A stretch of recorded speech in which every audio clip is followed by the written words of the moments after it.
Hello, I'm Isaac Hayes III, founder and CEO of Fanbase. Listen to what I'm about to tell you. The window to invest in Fanbase is closing. We've raised over $10.6 million of our $17 million goal. That means there's room for less than 6,370 people to invest in Fanbase for the average amount. The minimum to invest in Fanbase right now is $399. That makes you an owner in Fanbase today. Go to startengine.com/fanbase to invest. Why?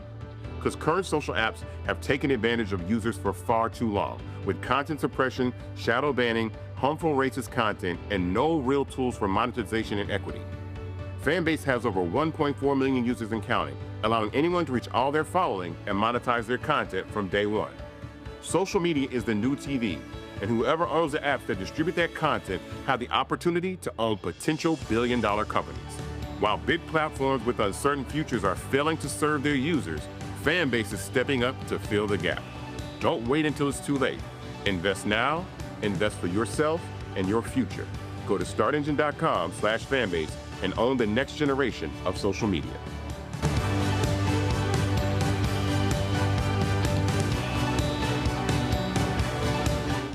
Folks, Black Star Network is here. I'm real revolutionary right now. Support this man, Black Media. He makes sure that our stories are told. Thank you for being the voice of Black America, Roland. Hey, Black, I love y'all. All momentum we have now, we have to keep this going. The video looks phenomenal. See, this difference between Black Star Network and Black-owned media and something like CNN. You can't be Black-owned media and be scared. It's time to be smart. Bring your eyeballs home. You dig?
Hey, folks, today is Wednesday, April 23rd, 2025. Coming up on Roland Martin Unfiltered, streaming live on the Black Star Network. A group of activists, political operatives, media folks are starting a 10-city tour called The State of Our People this weekend in Atlanta. We'll talk to three of the folks involved, Angela Rye, Gary Chambers Jr., and Tamika Mallory, about the purpose of this tour and what they hope to accomplish. Also, Illinois Senator Dick Durbin announced he is stepping down. The question is, will an African-American be the next U.S. Senator from Illinois? Also, Congressman Al Green responds to a white Republican calling him a boy. Also on today's show, we'll talk with the California organization that's trying to end systemic racism. Also, Tennessee State is launching the first hockey team at an HBCU. We'll talk to the coach involved in that. And Elon Musk, Washington, D.C., maybe has to do with his stock price being down big time and them not selling lots of cars. Chokwe Lumumba loses the mayoral runoff in Jackson, Mississippi. We'll tell you about that as well. Plus, Trump administration. These white folks want to desperately increase the U.S. fertilization rate. Black people, that ain't got nothing to do with us. It is all about white people having kids. I will unpack it. It's time to bring the funk on Roland Martin Unfiltered on the Black Star Network. Let's go. He's got it. Whatever the miss, he's on it. Whatever it is, he's got the scoop, the fact, the find. And when it breaks, he's right on time and it's rolling. Best believe he's knowing. Putting it down from sports to news to politics. With entertainment just for kicks, he's rolling. It's on go, y'all. It's Roland Martin, rolling with Roland now. He's funky, he's fresh, he's real, the best, you know he's Roland Martin now.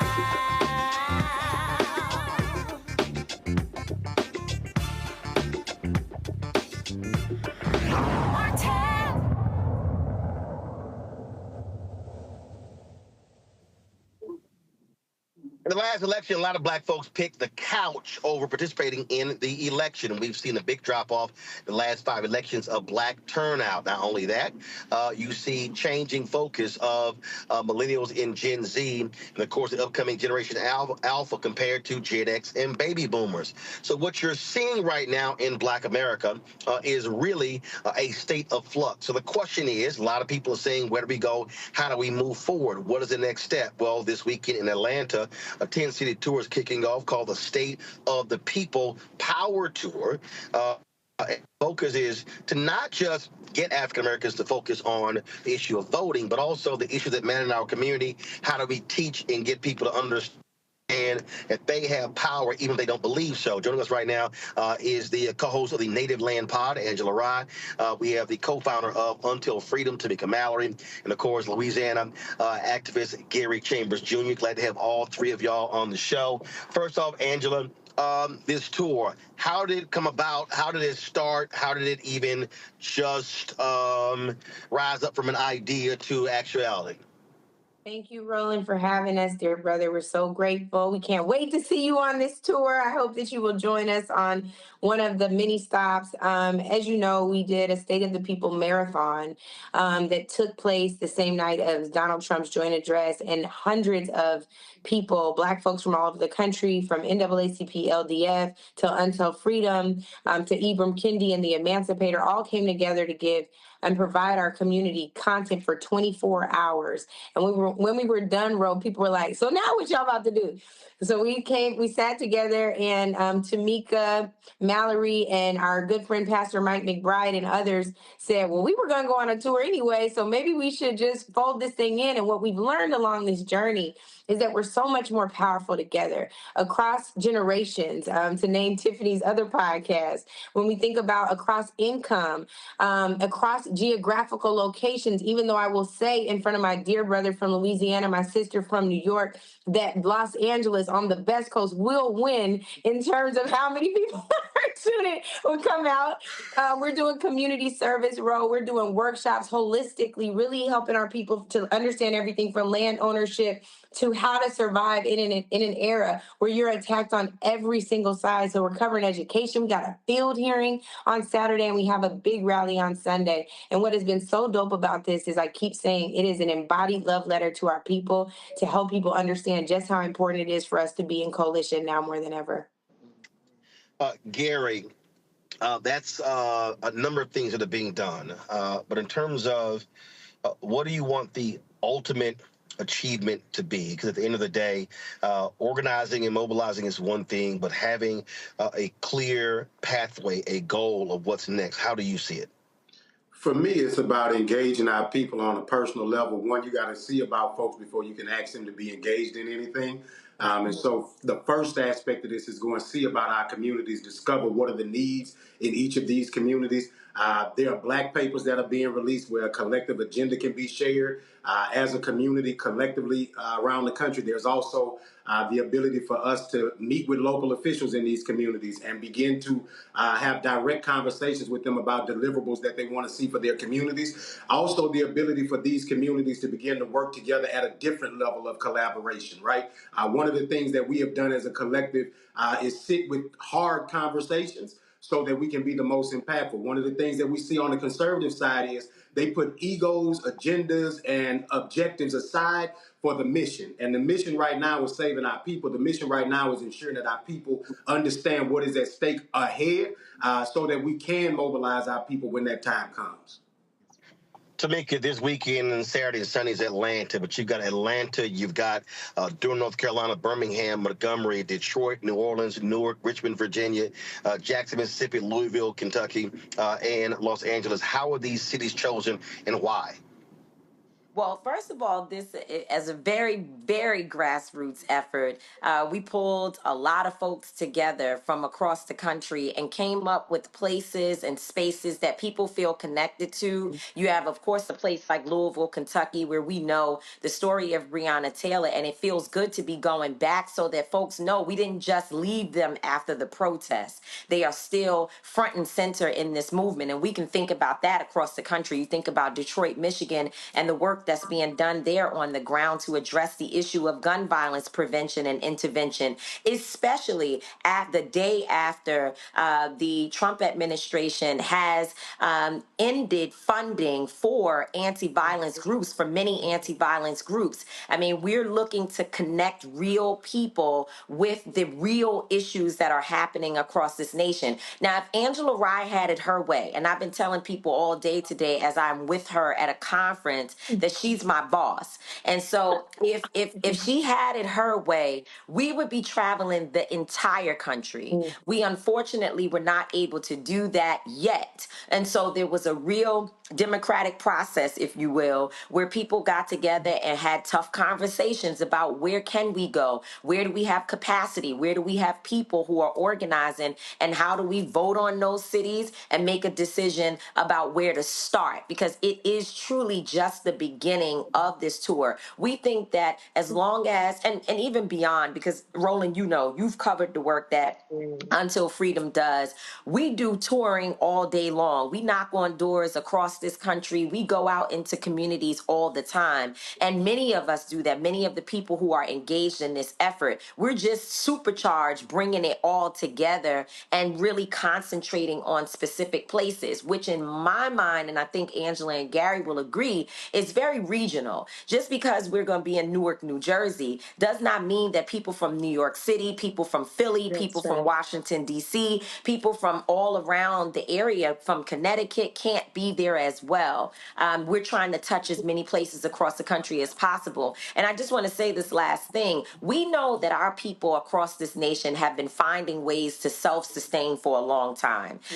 There are people who have always known that there was a threat to their lives, that the federal government, they could not always depend on the help and resources that they deserve. We know that even local governments have not always done and addressed the specific needs of the very, very, very grassroots people in local communities. And so they've been doing work. They have farmers markets, they have anti-violence efforts, they have ways in which they do community engagement and in many ways community safety. I was going to say policing their communities, but we don't want to use that term. But they have community safety mechanisms. We're going to hear from them. We are going to listen to them and to think about ways to spread the message about the great work that's happening across this nation and ensure that people have entry points to get involved. Angela, how do you measure success? You know, Ro, the most important thing that I've heard today, and actually it made me emotional hearing Tamika say that if we could have it our way, we would be everywhere. And the reason for that is I think that there are a number of changes that this country is about to undergo that we are hardly prepared for. We don't know how long we're going to have access to the social media platforms that we've used for the last several years to organize. We don't know how long we'll have access to the currency that we've relied upon. We don't know how long we'll feel safe. So to me, safety is, or measuring success is, knowing that there was an inter-community security plan that was presented that people can now live up to. Knowing that if Acre Boys is now a part of this and they're giving away an acre of land, that we know how to lean into what land ownership looks like. Knowing that if AI is a tool that we cannot escape, and it is quickly becoming, already is, a fabric, a key anchor point and pillar of how the economy works. There's someone coming to teach about AI. Shout out to Tasha Hilton. So there are all of these things that we want people to leave more resourced, more informed, more empowered, more equipped, and more connected. That is what success looks like. And we have everybody from the greatest policy thinkers of our time contributing to the Black papers that Gary talked about. We have folks developing a legislative record where we can see almost Kerner Commission style what's happening on the ground and what is the state of Black people. And we can put all of these things out on stateoftheppl.com where people can register to participate. They can learn about these we're calling them Black papers because how could they be white papers? And there are all of these things that we are doing to ensure that we are connected and educating and we are better off than when we came. So that is what success looks like to me. I want to touch as many lives as we can. I know all of our coalition partners do, from NAACP to National Coalition on Black Civic Participation to Until Freedom to all the labor unions. We are well connected. And our job here is to stay connected on the organizational level and ensure that everyone on the ground feels that same connection and that same love. That's right. Gary, when you have rallies, events, things like this, we know the folk who do show up. We know the people who often are around this. How with this tour, how do you connect with the disenchanted? How do you connect with the people who are not as involved? How do you connect, and how do you get that person who has chosen the couch and who says we don't have power? How do you get them to realize that they have a place in this and the role they can play? So one of the things that we have been actively doing is building a big tent. There are people that are having conversations together today that would not normally be having conversations together, people who would not normally be working together because the times demand that we do. And so I think that the more people begin to recognize the urgency, and let me be honest, let me be clear, I am well aware that we're not going to get everybody in the first wave, right? I am well aware of that. What I am trying to do, and what I believe we are trying to do every day, is come in with more people than we left with. Yes. Touch more people this time than we did the last time. Make people feel valued and heard before we decide to direct anybody. I think one of the things that we are reckoning with is that there's a faction of us who have been saying, You got to go talk to black people and have relationship with black people before you decide to instruct black people. Yeah. And now we're in a position where we have no choice but to really build community. A lot of the stuff that we've done over the years has been talking at black people. I'm not saying that the orgs that do this work are not doing meaningful work. I'm saying that we know we have to do more, that we have to be more expansive, that we have to touch people that we sometimes have conflict with, sometimes people that we have issues with, and sometimes, Roland, I think that prevents us from being able to be as impactful as we need to be, because there's an agenda at the table that's in front of what is most important for the people. And what is most important for the people right now is that we love on each other. I went to see Sinners this weekend, and one of the takeaways. One of the takeaways that I have is. Went to see it.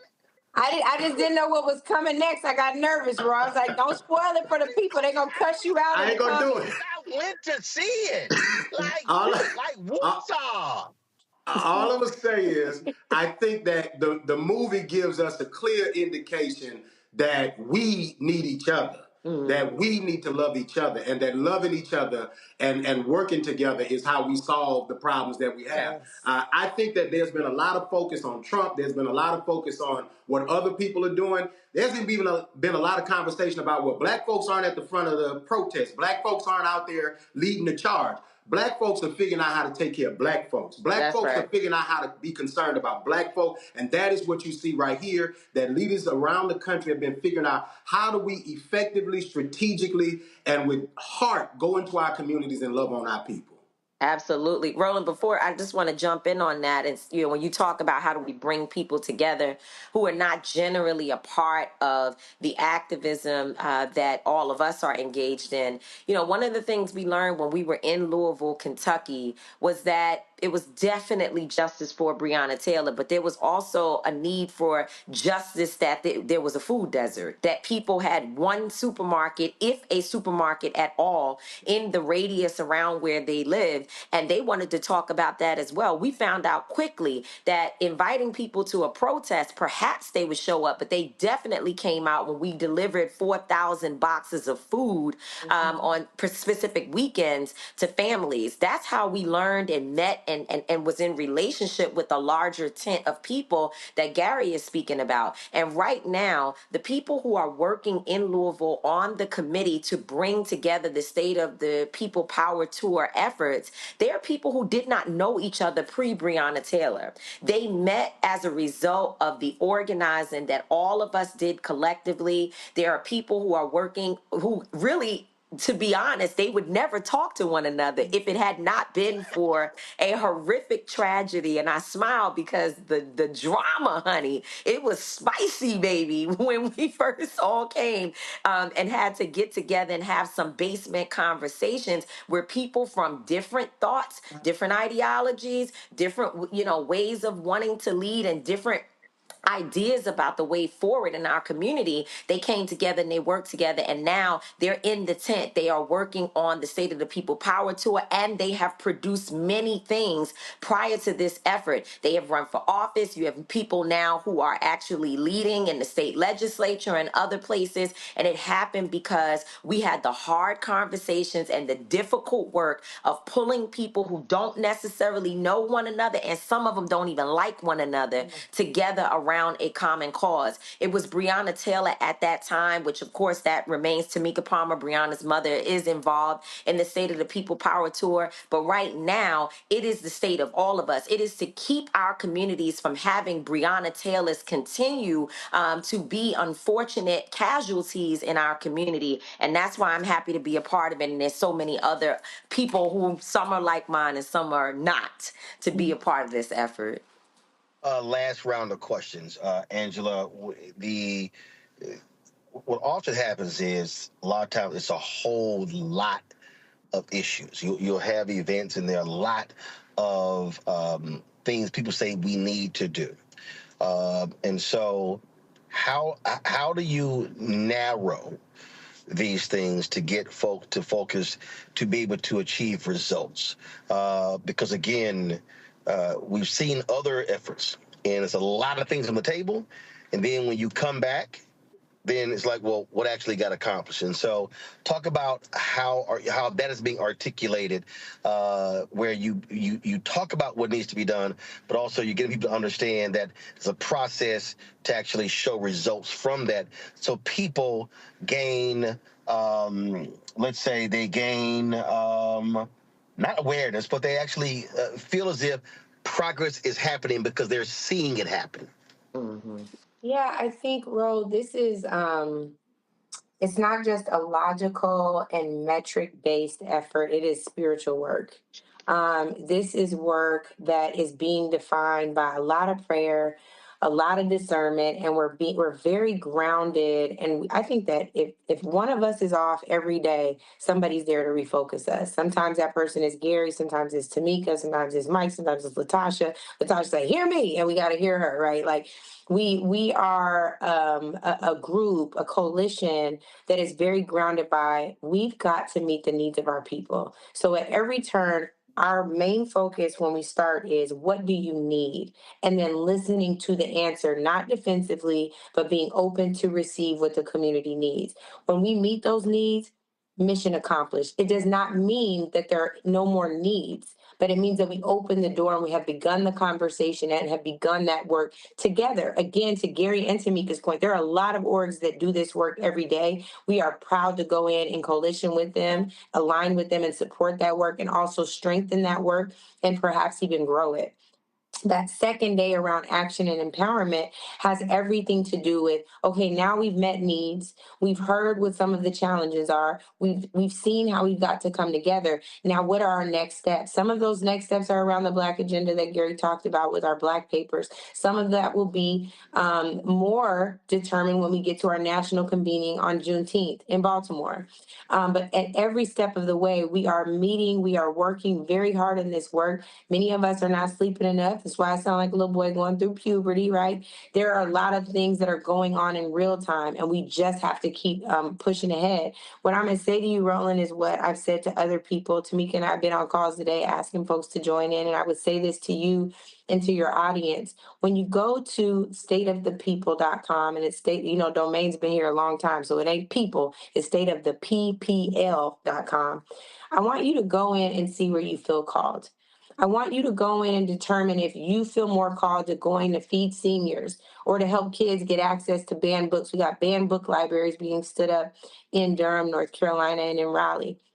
I want you to go in and determine if you have something to share. Roland, you are constantly teaching us about how to use technology and equipment to get our messages out. You are the town crier. Sometimes I call him John the Baptist, y'all, but he's going to tell us how to use equipment and be efficient in presenting our messages. Maybe that's your call, Ro. Maybe you go and do a workshop for these folks so that everybody can see. Roland is very tangible and very practical in helping to ensure that we are never going to just be siloed to news that isn't really news we can use and ain't really about Black people's issues.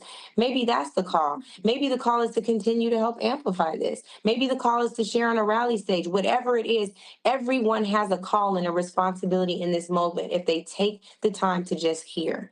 And I invite everybody into this process to register, to see how you can serve, and to be present for this, even if you can only come to one, and even if you can only join virtually, because we will be live streaming. But we are inviting you in because we all need to be here. We all deserve to be here, and this is our opportunity to do what's right for our folks.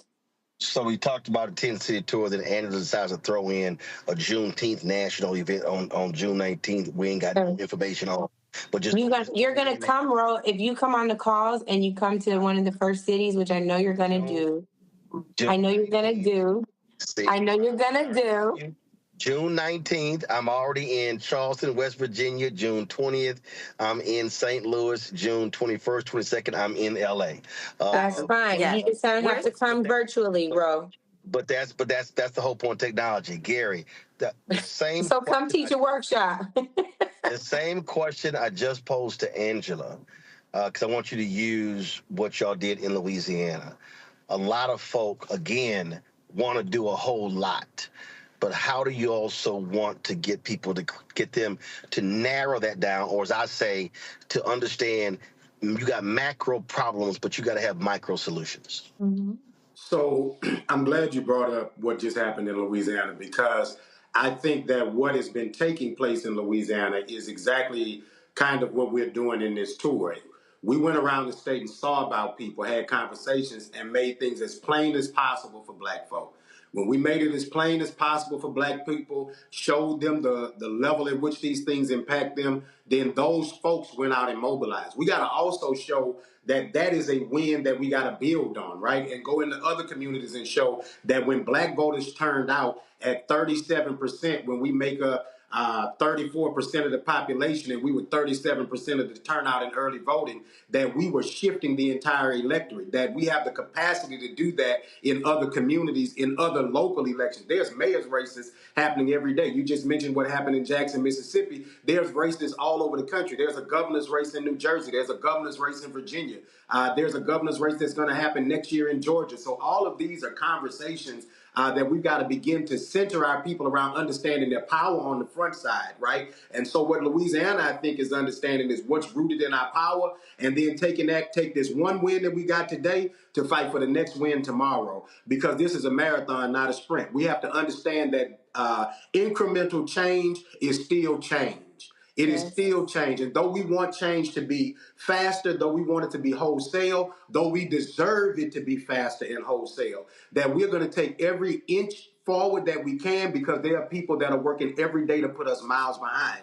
And one of the things that we have to deeply understand is this is our responsibility in this hour.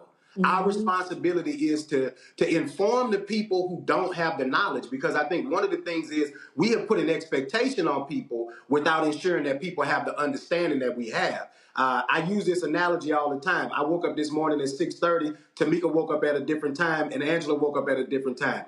We don't all wake up at the same time. The goal is to ensure that we set the alarm so that we all wake up. And I think that this work right here is to ensure that people all over the country begin to wake up. We are the alarm going into the community to ensure that you understand what is at stake, as simple, as plainly as possible, so that the brilliance of Black people can activate. To make a final point, speak to the message to anyone who shows up, whether it's virtual, whether it's in person, that events like this are not there to replace or serve as, telling local folk that we know what's best. But they're actually, the purpose is also to amplify what is already being done on the ground, and to point people to those existing groups to say, if you want to do something, they're already here. They just waiting for you to sign up. Absolutely, Roland. Absolutely. I think I spoke to it a little bit earlier, but just to reiterate, we know that there are people across this country who are already doing incredible work, people who have been dealing with self-sustainability, sustaining their communities for a long time because they have been failed and they have found ways to take care of their communities. And folks need to know about that across the country. You have other people who may be on the other side of the nation who are saying, how exactly did you all start a Black bank in your community, or at least to support the Black bank that is in your community? How are you all employing your young people for summer youth employment? How are you keeping your young people out of trouble? How are you feeding people? How did you set up your pantries?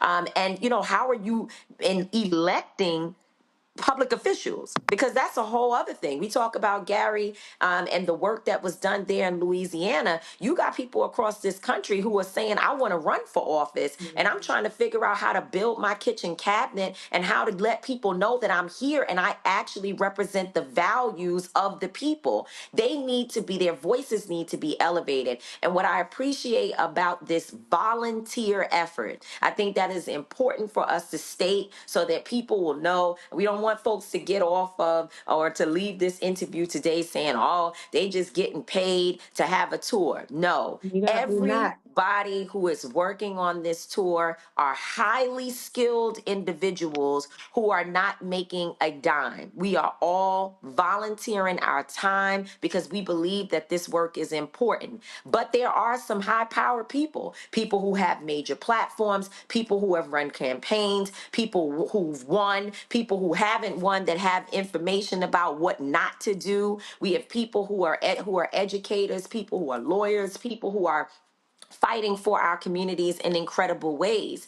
And we are able to use our platforms to shine a light on the work that is happening locally, because we know all too often people do not get the type of awareness and attention that they need for the issues that they want to highlight in their local communities. And so I think for me, and I know that Angela and Gary can attest to, I've been saying that every interview I do, I keep saying that what is so important to me and what is so beautiful is that there are people who I don't know and people who I do know that don't get the credit and the attention and the support that they need. And now you will have other people in their town and across the country saying, let me send $10 to a local group in a city that is doing great work to help them continue their efforts. And that's what it's all about. So please make sure that you understand that you have an invitation, that you don't have to wait for anything specific to pop up in your inbox. Maybe we don't have your email address today, but we are asking you to hear this message and to spread it to somebody else. Bring 10 people with you. Get them to register to be a part of this effort. We're going to need one another more in the coming weeks, months, and years than we ever have, or maybe we have it at other points, but we certainly don't want to return to those places and not be in community with one another, so we have the tools we need to fight our way out. Folks, the tour begins this Saturday, Sunday in Atlanta. 10-city tour. Again, beginning this Sunday, ends in Los Angeles, June 5th and 6th. Go to stateoftheppl.com for more information to also sign up. Angela, Tamika, Gary, it's really appreciate it. Thanks a lot. Roland, what cities are you coming to? Look, And where's your I'm in graphic? I've already told you. First of all, I've already posted stuff Roland, on my social You platforms. didn't post I'm in. Nuh-uh. You didn't post I'm in. I already told you. I posted Are you, them all. Roland, are you in? Are you on the show right now? Bro, are you in? We want you to post your graphic right now. Post your graphic. We're on the show. Roland's audience, please comment in Roland's comments right now and say, Roland, where's your I'm in graphic?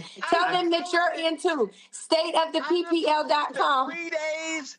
I posted the 3 days until Atlanta graphic. We said I'm in. Tamika, tell them that you're going to go protest outside the studio. We all work for Angela. Tamika told you we all work for Angela. Yes. No, we're working for the people. I do, Roland, before we go, I do want to say to Angela, and I know Gary certainly agrees with me and shares my sentiments, that Angela has been doing a major, mega job of pulling us together and keeping us together and challenging herself, because it's not that we just listen to her and we don't push back. When we feel a way, we say how we feel, and she has to have difficult conversations. But our sister Angela, we love you. You are doing the work. We see you, we feel you. We want you to get some sleep at the same time. Nonetheless, we know that you really truly believe in this, and you're keeping us on task. You're keeping us honest, and I'm grateful for you including all of us in your yeoman's effort to get this job done. Thank you, And sis. Angela knows 100%. I don't succumb to peer pressure. All right. Stateofthepeople.com. Make them sign up. I don't succumb to peer pressure. You do it for the people, bro. You love people, black people too much. You're going to be on. He's in. We're going to do your graphic for you and send it to you. I appreciate it. Thanks a lot. Folks, appreciate it. We got to bring up our next guest before we do. Y'all go ahead and bring the next guest. I'll introduce our panel for today's show. We've got Rebecca Carruthers, Executive Vice President. No, Rebecca is not Executive Vice President. When is it official, your new title? Is it May 1st? So I'm currently Executive Vice President, but July 1st, I become President and CEO of Fair Election Center. There you go. So congratulations. So right now, Executive Vice President, but the incoming President, CEO, Fair Election Center, Rebecca Carruthers out of D.C., Joe Richardson, Civil Rights Attorney out of Los Angeles, Long Victoria Burke with NNPA, Black Virginia News owner, joining us from Alton. Glad to have all three of you here. Rebecca, the thing here is you just heard Tamika, Angela, and Gary talk about the importance of touching folks face-to-face, mobilizing and organizing. The thing that I am constantly saying is that we have to be extremely strategic and focused in terms of how do we operate in this moment. You've got folk who are scared because you've got a thug administration that's literally targeting people. You've got Black immigrants, folk who may be concerned about showing up to events. You have students who with visas who are afraid of getting snatched and being sent home. We've seen those things happen as well. But also, I think what's important when we talk about these type of events, it's important for people to recognize that you can't talk about how we must get folks motivated and activated for 26 if you don't do the same for 25, the elections in 25. That means building out an infrastructure to actually do it.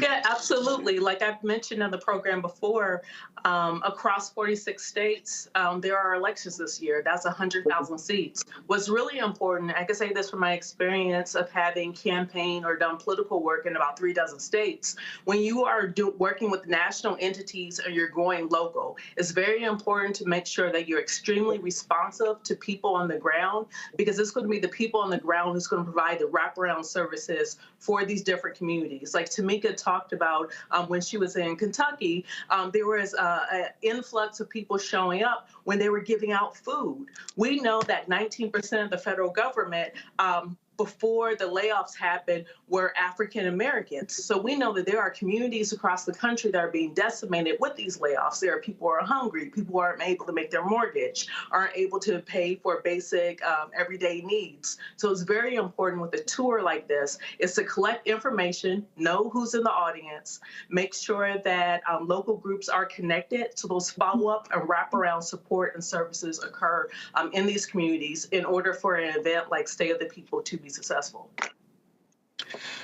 But it's also, Lauren, it's also tailoring to what is going on. Look, in Virginia, you've got elections this November.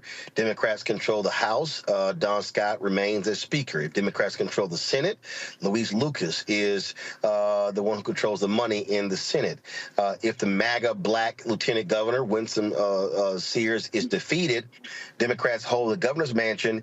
Then when we talk about felony disenfranchisement, you now can actually pass the law that restores voting rights versus the governor signing each one. So for the people who say, oh man, don't bring up politics, that's a perfect example of taking an issue that is huge, that how you can change that issue with who's in power. Yeah, absolutely. And everything is politics. Absolutely everything is politics. Whether you like it or not, or whether you want to participate or not, everything is politics. And really, to Rebecca and Tamika's point, there are things that you learn when you go on tour or in person. You see this in journalism all the time. There's always a big difference between actually being at a location and doing something virtually, although a lot of times it is easier, of course, to do something virtually. But when you're there in the room, you find out about a bunch of things that you would not have known anything about. And in this case, with the tour, what they're going to do is find out a bunch of commonalities in all the cities that they are in. And you can't really get that any other way except by being in person. And quite frankly, we're at a historic inflection point, as I think everybody knows in this country, dealing with authoritarian, really dictatorship from President Trump. And the way that's dealt with is going to require a Project 2028 or a Project 2026 and beyond. And somebody's got to work on that extremely quickly, because as you can see, every single day he's doing something. And I know that a lot of people might think that the courts will stop him, but there are some things that are happening that would be very hard to undo. Some of what he's doing, and I think most of what he's doing, is going to be things that can be undone. But there are other things that are going to require a long-term strategy. Joe, there's that particular point, and we do this all the time, getting people to understand that you can act like politics is irrelevant. You can act like who's there, it doesn't matter. But there's not a policy issue that you can bring up that does not involve politicians. Yeah, everything has political implications, right? So we really have to pay attention to what's going on and really understand the moment that we're in, kind of similar to the points that have been made here. And I appreciate Angela and Tamika and Gary coming on and what it is that they're actually doing. And what has to happen is not only do we have to get involved and understand where we are in the moment, but keep the urgency. You know, there are times where we show up. We showed up when Obama won. We showed up for the Georgia elections 4 years ago. We showed up, we show up for particular things, and then unfortunately we go away. And so I think the thing that we really, really need to do is really understand that we're in this moment, so much so that we actually keep the momentum of being in the moment, making this a continuous conversation. Even though it's great that this tour is happening, they shouldn't have to always tour in order for people to understand how important it is to vote. Now, we have to do the infrastructure work to help people understand that this is how we educate you on voting. This is how we educate you on what's happening around you. You want to deal with that issue, that has to do with your school board. You want to deal with that building, that has to do with your planning commission. It needs to be a continuing discussion and conversation. But to your point, everything, without exception, has political implications. And so therefore, you can't separate and ferret politics out. I can't even do it in the legal field. I can sit and talk about what's going on with the president right now, what's going on in the Supreme Court or whatever else. It's all politics. It's all got political implications. And so we have to be honest about that, not be scared of it, and embrace it in that we do what we need to do to take what might be complicated, make it simple for people, help them understand how it affects their day-to-day, and to hopefully encourage action that will be consistent and that will not come or go, with it not being a 4-year election year, with it not being an odd number year, or whatever it is that might be. So getting the urgency and keeping it. So, folks, let me tell you what's happening right now in D.C. You've got these nutcases in the Trump administration. All of a sudden, they're fixated on America's low birth rate. We've discussed this on many times. Elon Musk is constantly talking about it. That's why he's got something like 15, 20, 30 kids, because he wants to try to have as many kids, as many white kids as possible in this country. A lot of these conservatives who oppose abortion, it's all about low white birth rates.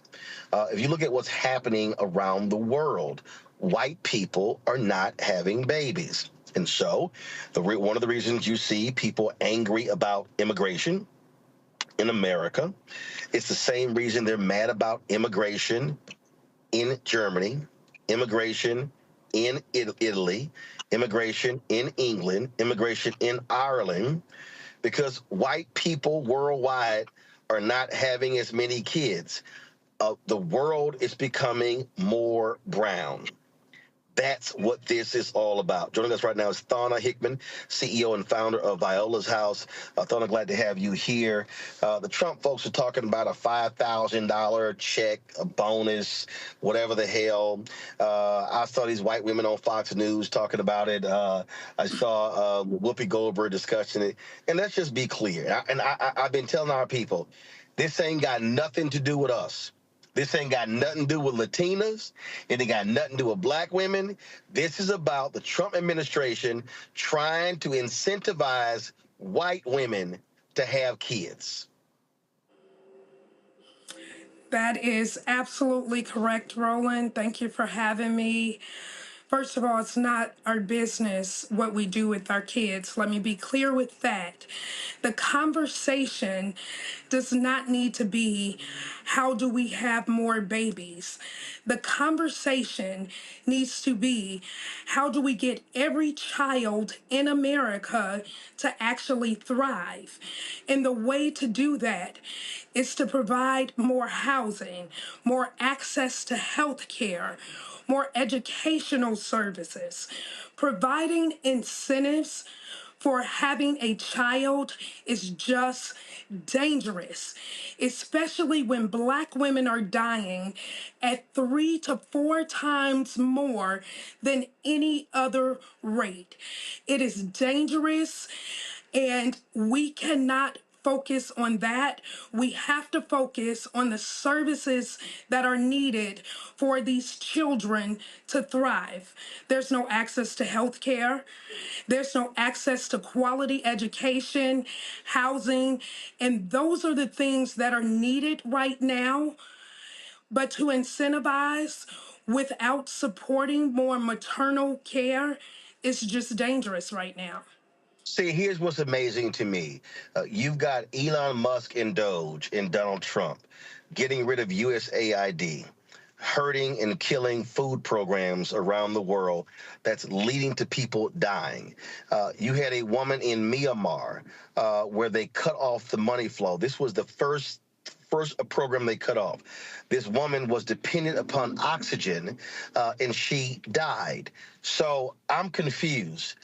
The folk who support ending USAID programs, support ending food programs in sub-Saharan Africa, support shutting off food banks in the United States for folk to get food, now want to incentivize women to have babies, but you need women to be healthy with food so they can birth healthy children.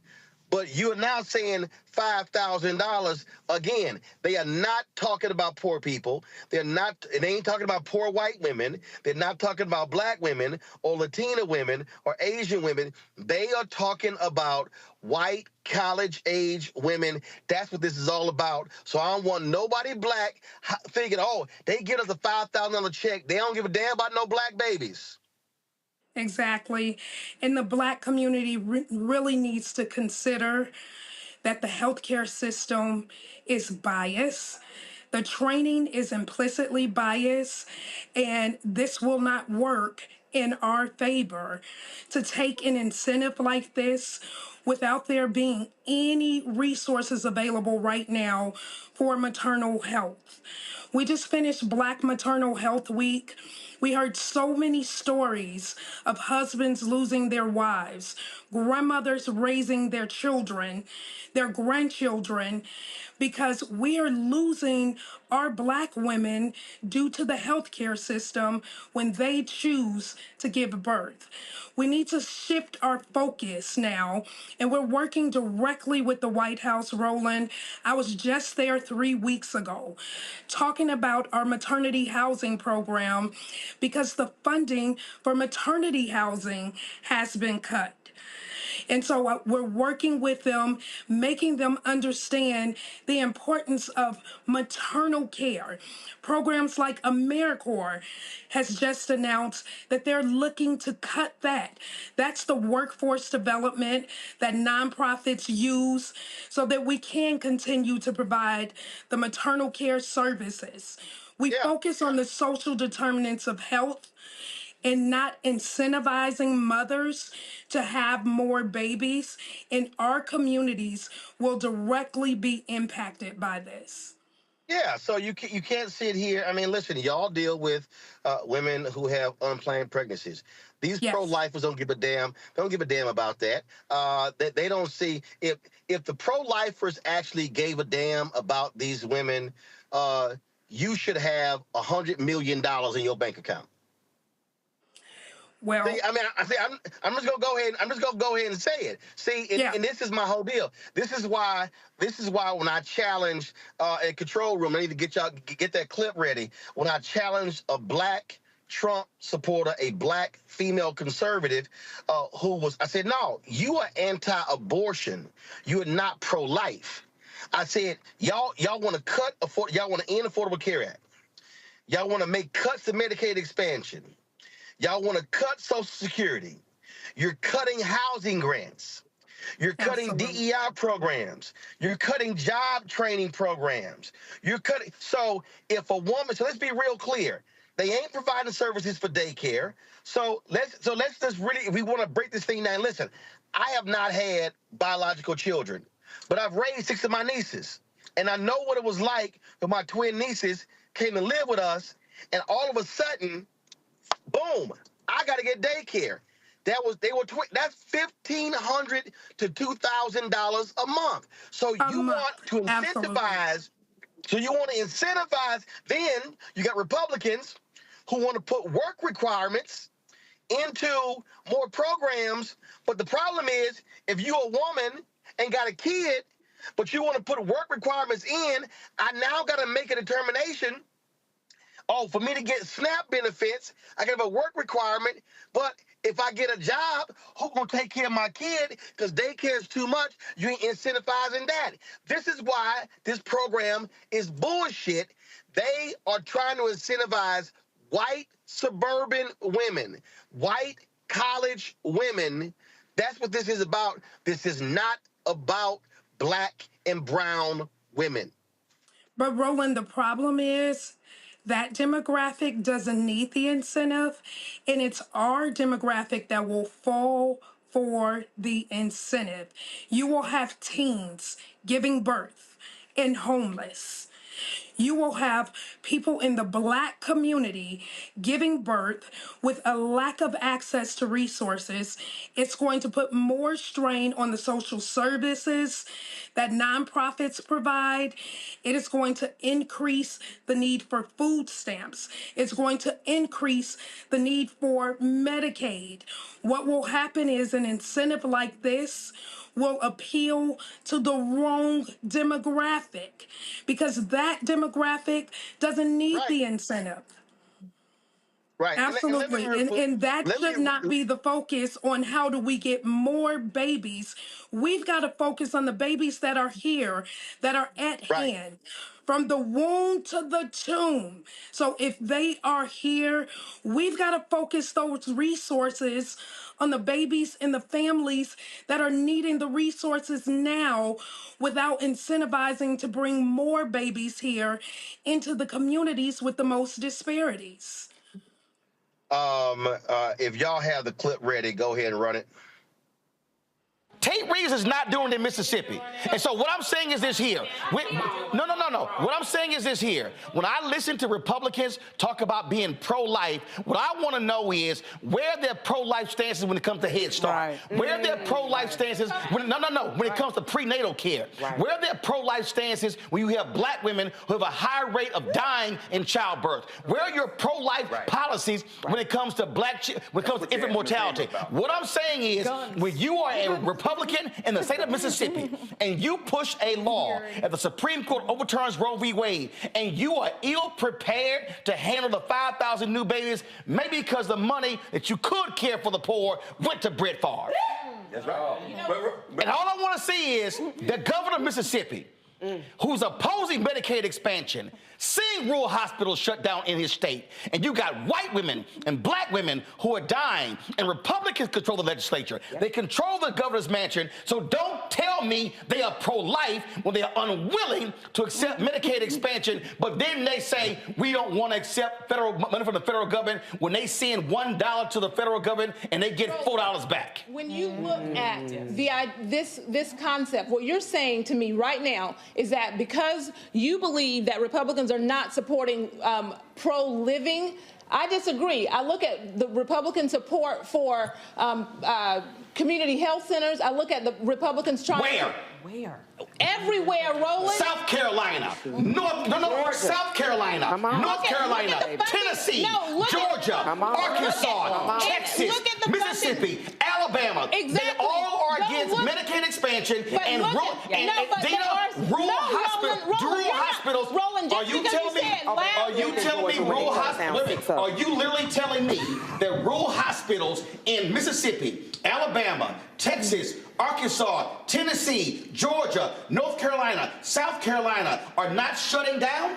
Are you actually telling me that? I am not telling you that. But so what therefore, I am saying, if they're shutting down, how then are the people able to get care? How? Roland, what I am saying is that there are, when we talk about aborting babies, so you're saying to me that because we support life, actually giving babies the opportunity to live, I'm confused. I'm so confused. First of all, hold up. You're confused because you think I'm saying something that I'm not. Well, tell me what you're saying. What I'm telling you, I'm being very clear. You cannot say you are pro-life when you vote against prenatal care for the mother.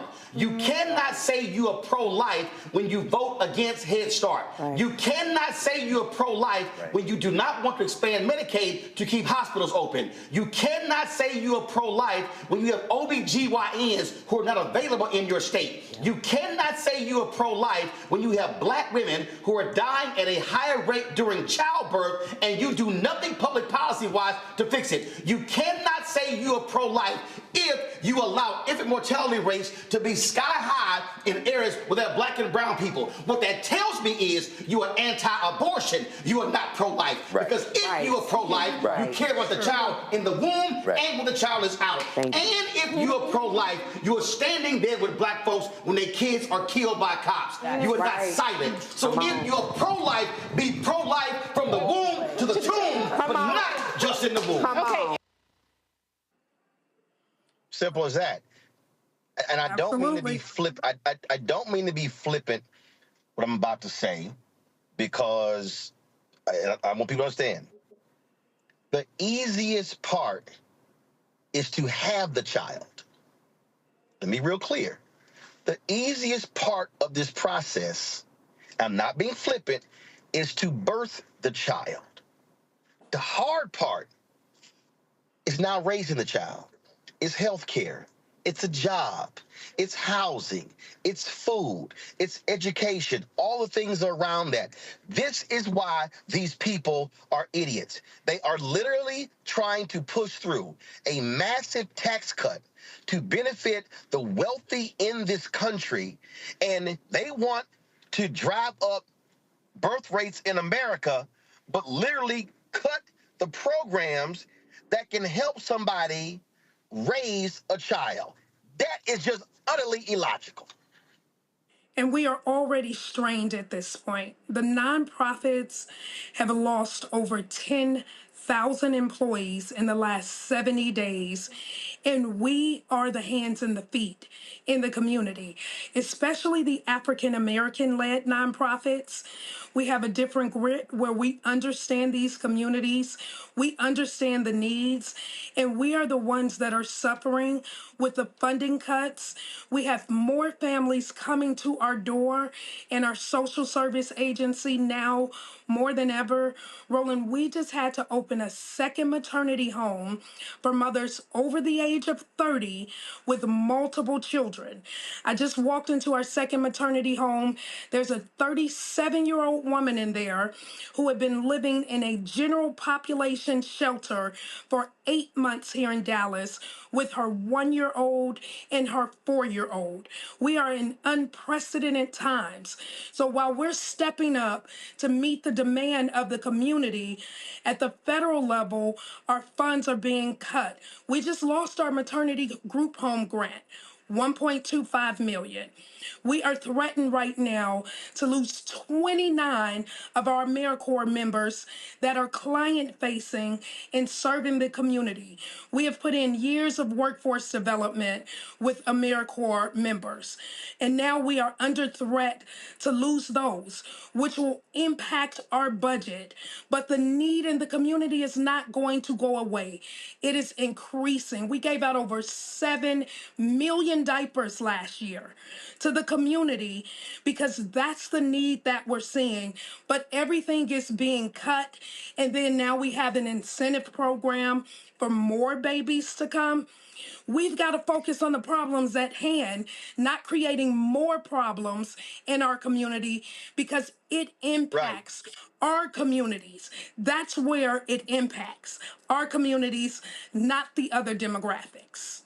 Y'all are literally helping folk to birth babies, and they're slashing your programs, and that's what you're doing right now. It's absolutely nuts. Every week we get another notice of something being cut.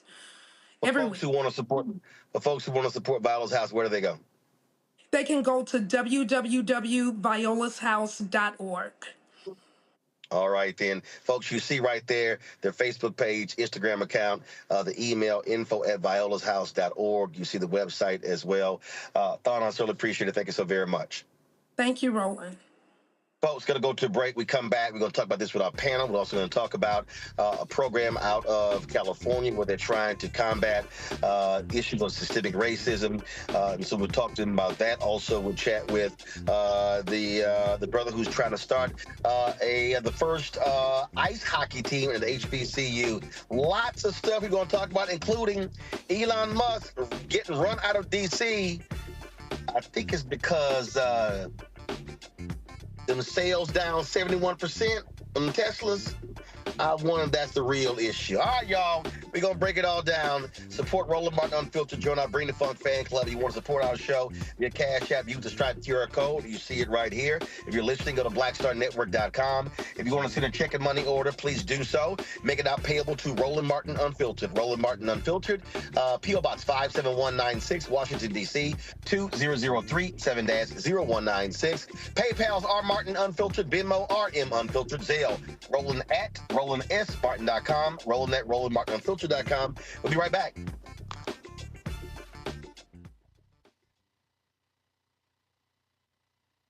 Next on the Black Table with me, Greg Carr. The enormous impact of race, education, and affirmative action in America, and how, believe it or not, white America is starting to feel a little bit of the pain.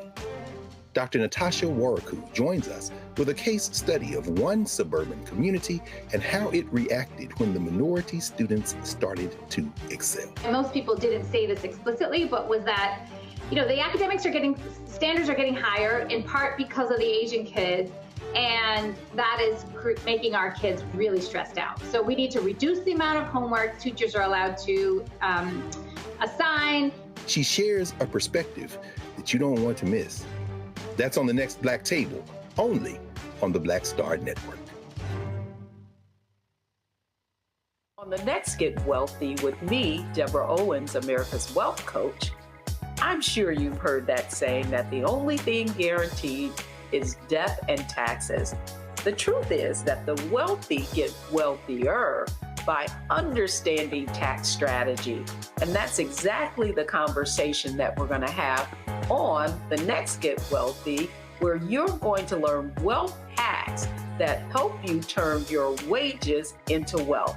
Taxes is one of the largest expenses you ever have. You really got to know how to manage that thing and get that under control so that you can build wealth. That's right here on Get Wealthy, only on Black Star Network.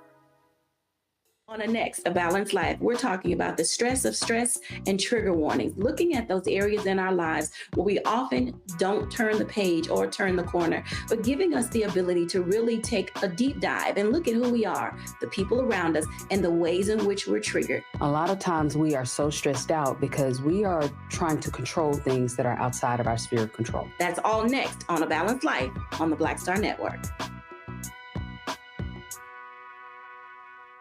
Hatred on the streets, a horrific scene, a white nationalist rally that descended into deadly violence. White people are losing their damn minds. As an angry pro-Trump mob storms the U.S. Capitol, we're about to see the rise of what I call white minority resistance. We have seen white folks in this country who simply cannot tolerate black folks voting. I think what we're seeing is the inevitable result of violent denial. This is part of American history. Every time that people of color have made progress, whether real or symbolic, there has been what Carol Anderson at Emory University calls white rage as a backlash. This is the rise of the Proud Boys and the Boogaloo Boys. America, there's going to be more of this. Here's all the Proud Boys, guys. This country is getting increasingly racist in its behaviors and its attitudes because of the fear of white people. The fear that they're taking our jobs, they're taking our resources, they're taking our women. This is white fear.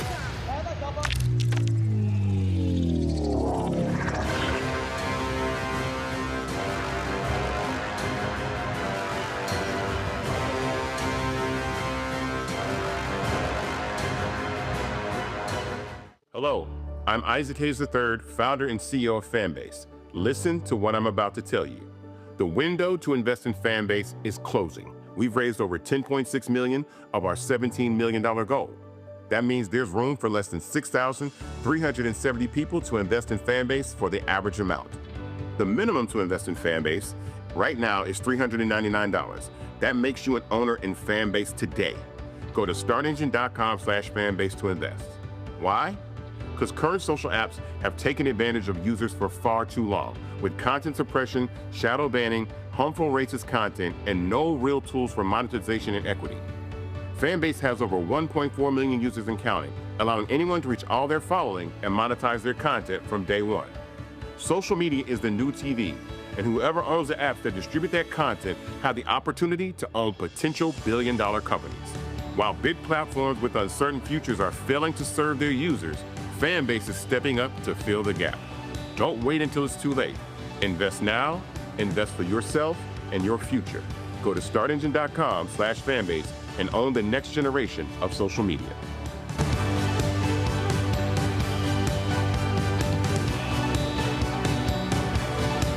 How you doing? My name is Mark Carey, and you're watching Roland Martin, unfiltered, deep into it, like pasteurized milk without the 2%. We getting deep.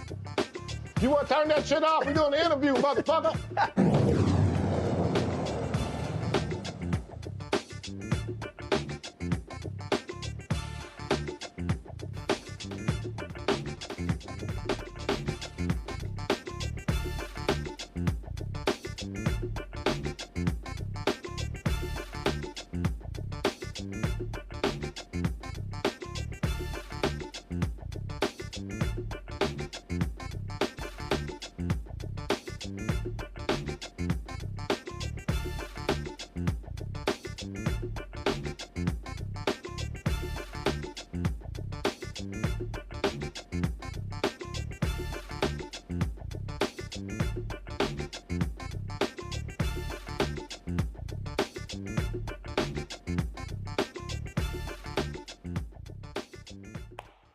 Folks, got a major battle happening in this country when it comes to programs that some will call DEI. What you're seeing through MAGA, the Trump administration, the whacking of billions of dollars in grants to speak to these programs.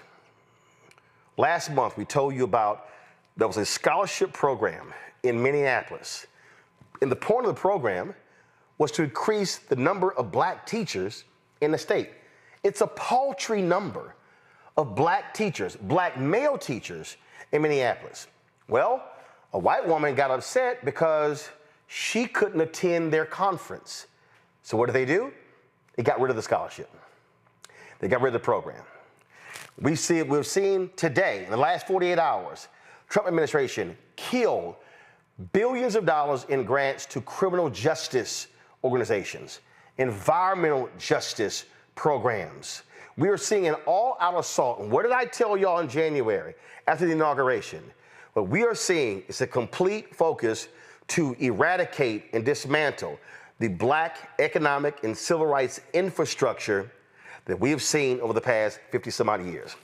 There's a group out of California that is also fighting a lot of these initiatives that deals with helping people, grassroots organizations, improve outcomes for young brothers and sisters of color. Joining us right now is Eric Morrison Smith. He is the executive director of the Alliance for Boys and Men of Color, joining us now from Sacramento. Eric, y'all doing the work in California, but just share with me your concern about this massive attack on programs like yours that is about saving the next generation or two, where you frankly have white conservatives who want to wipe these things out, but then complain about black on black crime, complain about black education stats, complain about black children being born out of wedlock. So they complain about all these issues, but then undercut programs that confront those issues. Yeah, I mean, that's right. And I feel like you already spoke to so much of it. But part of the reason why they're making these attacks is because all of this infrastructure that we have built has been pushing, racial justice ahead. And they're now recognizing, like, if we don't want to continue to make these advances or allow them to make these advances, we have to attack those advocacy organizations, those grassroots organizations who have been pushing so hard, since the civil rights movement to make these advances. So quite frankly, like I think that's a big part of why we are seeing them try to attack the nonprofit organizations, those grassroots organizations who are doing this good work, because they want to make sure that there is nobody who is going to be able or willing to fight to continue to make these advances. So I definitely think that that is one big part of it. And, you know, it's definitely impacting the work that we're doing here in California, both in terms of not only just like people's funding getting cut to be able to do this work, but, you know, he's stirring up a lot of political chaos. He's causing a lot of fear. And some of those organizations who have historically been bold in these moments are now, you know, taking a step back and being a little bit cautious, which obviously, you know, is going to put us in a worse situation in the future. So that's part of what I think is happening, and not just think we're seeing happening, you know, here in California and across the country right now. And see, I know somebody who's watching, and they're sitting here saying, well, Roland, I don't understand. This shouldn't be an issue for his organization because they're in California. And I need to warn people, and there's no doubt that Joe is going to agree with me. I need people in California to understand California is not as blue as some folks think, and some folk believe that because Democrats have taken California for granted, you have not had political investments made in that state, that you could see a state moving more and more and more red, and California becoming a purple state and not a solid blue state, and then that impacts funding initiatives coming out of Sacramento. Yeah, that's absolutely right. And, you know, one of the things that I like to remind folks is like California, it's kind of the birth of the prison industrial complex. You know, we were one of the first places to really start to implement tough on crime policies that disproportionately impacted, you know, our Black and brown communities. And in terms of like when we talk about the historic war on drugs, like much of that was birthed here in California. So while we have always had this interpretation of being very progressive and liberal, you know, underlying all of that, there actually has been some really harmful things that have been passed. And, you know, one thing I will just speak to really quickly is even before Trump came into office, California was dealing with some unique challenges where, you know, because of the pandemic, you know, California was in an economic deficit. You know, there was elections coming up, and California is really starting to backslide back into some really harmful policies that, you know, are going to impact our communities. And just to give some examples, we had bills introduced that would have put armed law enforcement on every single campus, reintroducing and expanding, you know, 3 strikes, all of these types of crazy things. And even, you know, just to, you know, give a little bit of more context, like the Alliance for Boys and Men of Color, we've been around for 12 years. We've passed over 126 bills here in California. We've been able to secure, you know, over $300 million over our 12-year history for community-based solutions. But in 2021, the governor was trying to cut $60 million of programs that we had helped to launch because of some of these issues. So even before Trump was coming into office, California actually started to backslide into some of these more, you know, reactionary, harmful policies. And it's something that we're continuing to see to the point where, you know, just yesterday, we had to show up to the Capitol with 200 people deep for the Public Safety Committee because there were so many bad bills that were being introduced. So we had to go up, show up in force, and try to, you know, kill some of those bad bills and also uplift some of the positive community safety and justice bills that were happening. So, you know, we're in a moment where even in California, we're in a real fight. You know, we're not, people should not be taking for granted that California has this perception as like a progressive state, because there is a real opportunity for us to backslide into becoming a purple state, a more conservative state, and that's going to have, you know, implications for the rest of the country if that happens here. And we're seeing it with the governor too. I don't know if y'all have seen the governor. Oh yeah. Oh no, we're very observant how Gavin Newsom is doing all he can to kiss MAGA ass because he's running for president. He's running for president in 2028. So yeah, we see all of that. The thing that again, I want to go back to the point that you made there. And I forgot the full title of that, but you had a statewide ballot initiative that dealt with prison labor. And again, I need people to understand, people keep saying California is blue, but you've had a statewide initiative that had no problem paying for cheap labor in prisons. You had folk, you've had significant pushback. You've had the recall of the San Francisco DA, the tip against the Los Angeles District Attorney, who was badly defeated in the election. The recall of the sister who was the prosecutor in Alameda County, and she had just gotten in. The recall of the Oakland mayor. The loss of the sister who was the mayor in San Francisco. So you have all these conservatives sitting here mad about crime in the state, cash bail, things along those lines. And so when you talk about the work that you're doing, all of these things is actually making your job harder. And then now you throw in the nutcases in Washington, D.C., and they're now scaring corporate America from now funding programs. We're talking about organizations like yours that is in a very precarious situation to keep doing this work. Yeah, that's absolutely right. And just to speak to what you were talking about with those propositions really quickly, for that one that would have basically taken slavery out of our California Constitution, there were only 2 counties in California that actually voted 50% in support of that. The rest of California voted no against that. And then, we had Prop 36, which basically, again, would have established all different types of tough on crimes, penalties and policies. And there was not a single county that voted in opposition against that one. So it actually just speaks to this trend that is happening here in California that is going to be, if we don't actually draw a line in the sand and continue to fight this, it could put us in a real precarious situation.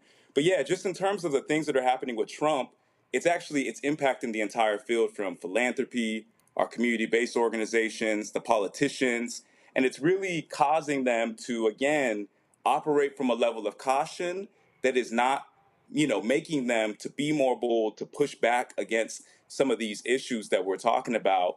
And again, that can have some really bad ramifications for California's future. And one of the things and the approach that we take is like, look, we understand that if we are bold in this moment, that it might put a target on our back. But the thing is, there are a lot of people who aren't making the choice to be bold, and Trump is attacking anyways. Like, he is going to attack whether you stand up to him or not. So we might as well go out with a fight if that's what it's going to be. Be bold in this moment, advance a shared agenda with various different people. Because that's another thing. We could sometimes be so anti-Trump, which we should be.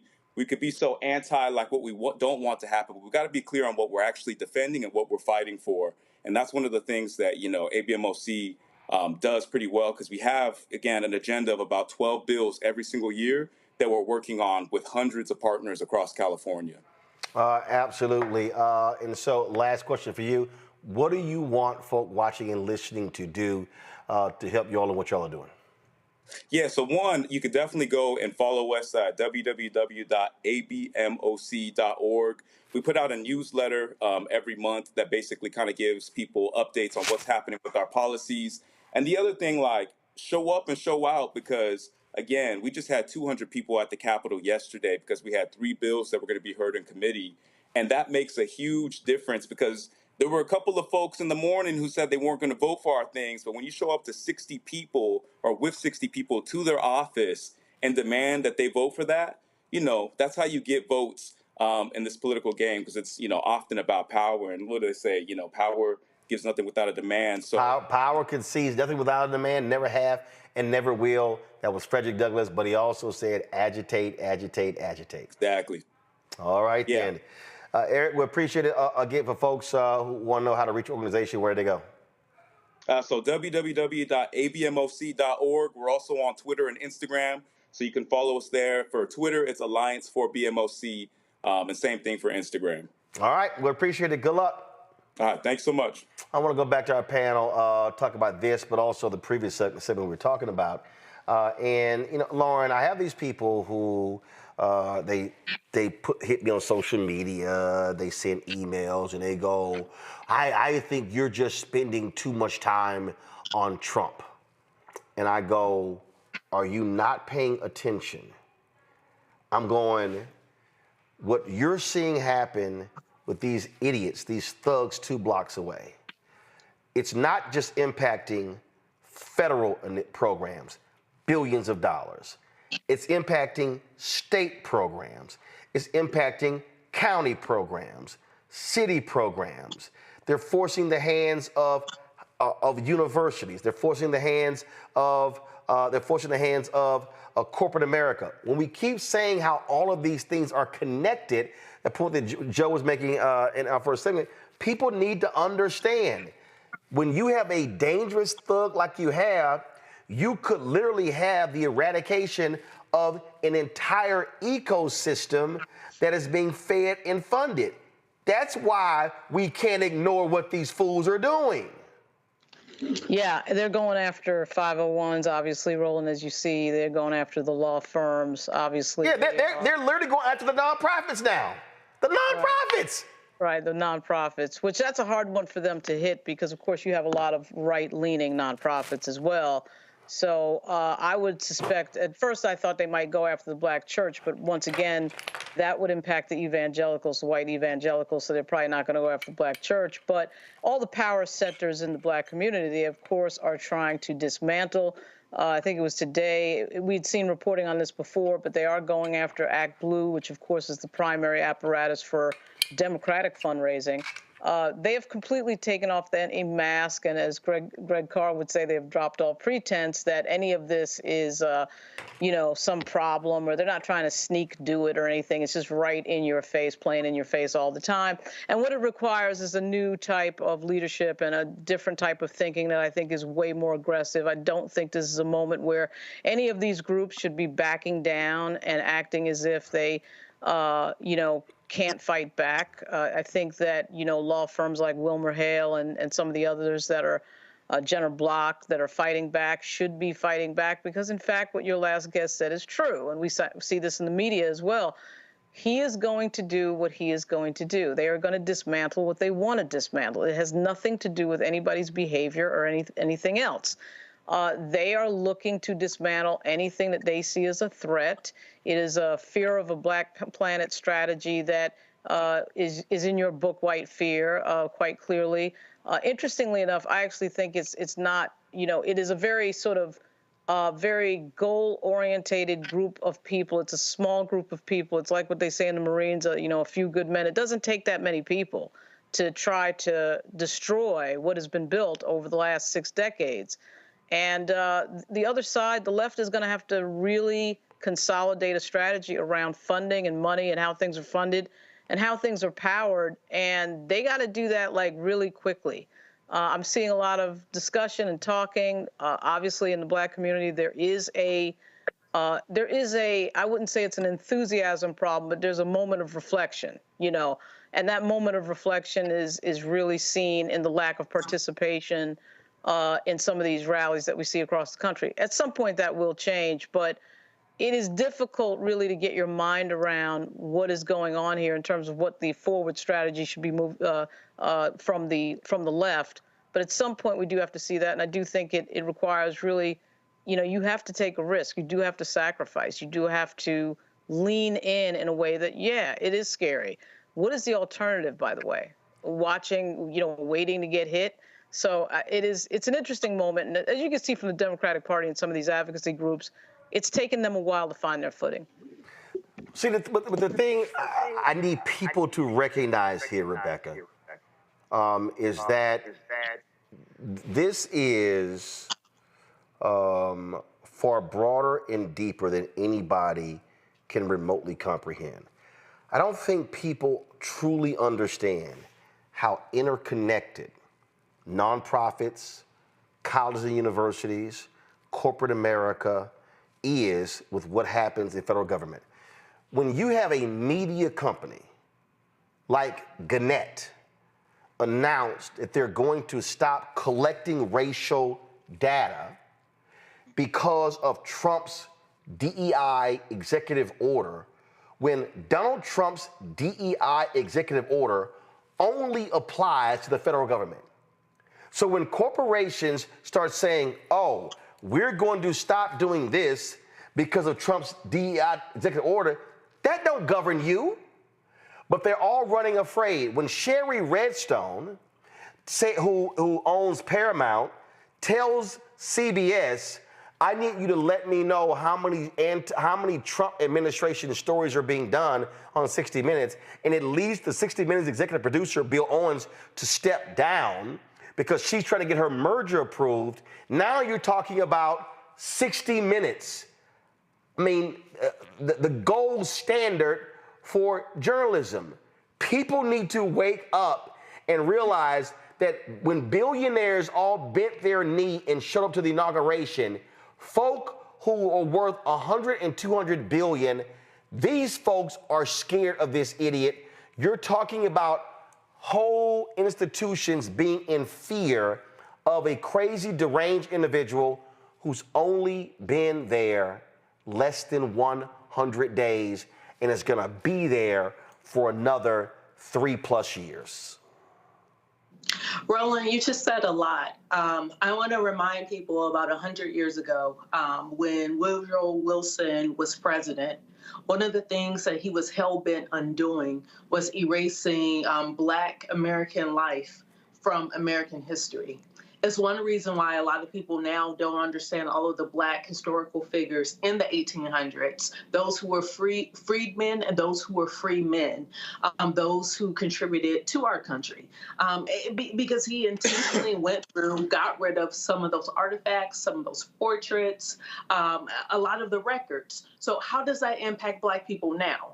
This is how. When you ask the average Black American in this country, hey, name past your great-grandparents. Can you name your great-grandparents? Can you name your great-great-grandparents? Well, that's because there's been an intentional disconnect. Anytime history is stripped away, anytime records go missing, anytime records of Black Americans in this country aren't readily available for generations, you now have a disconnect where some Black Americans don't really understand their history. They don't understand their roots, who they came from, the different accomplishments of those communities. We know about the Red Summer of 1919, where at least 3 dozen Black communities were burned to the ground. The reason why we don't have more information around that is because in this country, there was a systematic erasure of those things. It's the very reason why a lot of people don't understand that we used to have very strong Black communities that had everything from transportation to some type of local type of manufacturing, to banking, to education, to different professional services. Like Black folks had real stuff in this country. So what we're seeing now, and this is where it's very insidious, is we're seeing a lot of the tech giants on board. And what's happening is when you have the ability to erase Black folks culturally from America and do that online, do that through cyber, do that even through AI, then now that sets us up for the next few centuries of people not understanding who we are, and then even those who will become descendants as when we become ancestors, they have no clue what we did to resist, what we did to be resilient, or the things that we built in this country. And so this is very insidious of what we're seeing that's occurring. And it's not just like you mentioned, yesterday, DOJ rescinded millions of dollars from a lot of Black and brown community organizations that do violence interruption. So that's at the millions, but we have to think about this at the macro level, how this is going to impact the rest of this century, which is why we have to pay attention to what's happening. We have to band together as a community. And I disagree slightly with Lauren when you were talking about, so far it looks like, and you may not have meant it this way, but so far a lot of Black folks aren't participating in some of these rallies. There's a reason. It's time for us to roll up our sleeves and build our own communities. Because if we're not focusing on pouring money into our communities as federal money is being stripped away from our communities won't exist at the end of the century. So we're now fighting not just for legacy, but we're fighting for existence in this country. And it's very important to pay attention with what's happening at 1600 Pennsylvania Avenue. Joe? Yeah, I mean, ditto, and ditto. I mean, it's just crazy going back and forth a bit. There is this whole thing. You guys took the words right out of my mouth on Governor Newsom. He's from some justice issues to some other things. He's really slinging right. because he wants to make his move in 2028. And it is not a foregone conclusion that California will always be, quote, blue. And there are plenty places in a place as big as California that are red and purple already. And we have to have a strategy to make sure we deal with all of those areas. You know, what's really dangerous about what's going on right now is, even if one argues that Trump is doing the wrong thing and he's doing terrible things and everybody's going to know that it's terrible, it's just really, really hard to build back up a house that you've burned down. And in any event, it takes longer to build it than it does to burn it. And what he's trying to do is burn away centuries of stuff, decades of stuff. We talk about things related to civil rights, things related to justice issues, community infrastructure, et cetera.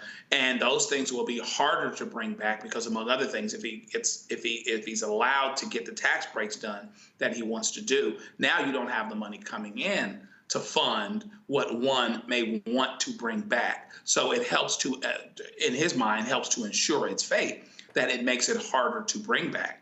And he might be right about that. So we have to be really intentional about making sure that we pay attention to where we are in this moment, not take anything for granted, and really look around, get our bearings, and create that urgency that we keep. Because if we don't do that, we will be unrecognizable as a country in a few years. You will be more black and brown, but you'll have more of those people disenfranchised, which means that as a practical matter, you will not have the people in positions that need to be, so that people that need to work, people that need to accomplish things for the benefit of their communities, for the benefit of industry, and for the benefit of this country, there just won't be the people here to do it, because you're not going to do it without diverse people. Folks, hold tight 1 second. We come back. We're going to talk about what's happening at Tennessee State, where they're trying to start the first HBCU ice hockey team. That'll be in our HBCU Connect segment.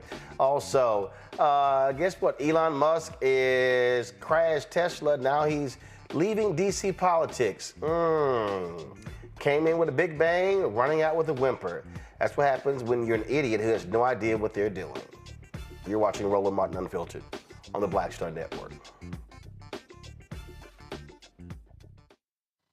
This week on The Other Side of Change. The attacks on education, book bans, and what it means for us. Our guest, Aaliyah Logan, who will join us talking about what are the implications for the lack of investment in education, both locally and internationally, and what this will mean for future generations. Fighting back against any of the administration's attempt to essentially make sure that people are uneducated and destroy history and make sure you forget history and historical things that have happened. Check us out on The Other Side of Change, only on the Black Star Network.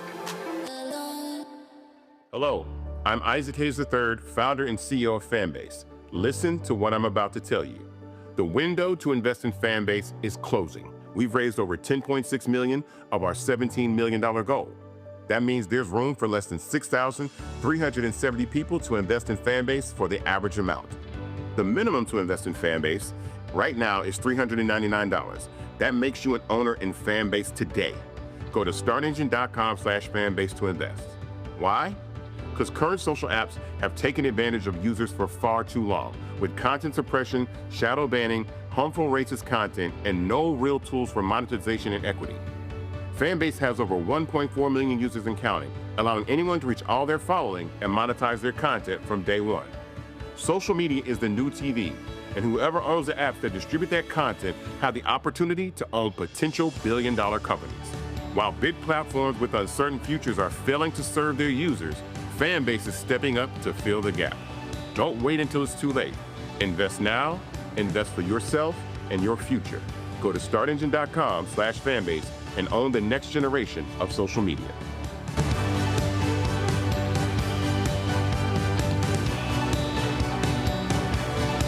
What's up, y'all? This is Wendell Haskins, a.k.a. Win Hogan at the Original T Golf Classic. And you know I watch Roland Martin Unfiltered.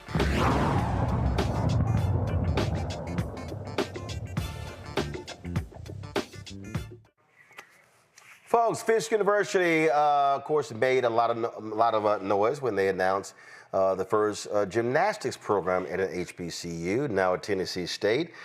They want to make history as well with the first ice hockey team. Joining us right now on the show is Duante Abercrombie, appointed coach there in 2024. Glad to have you here, joining us from Nashville.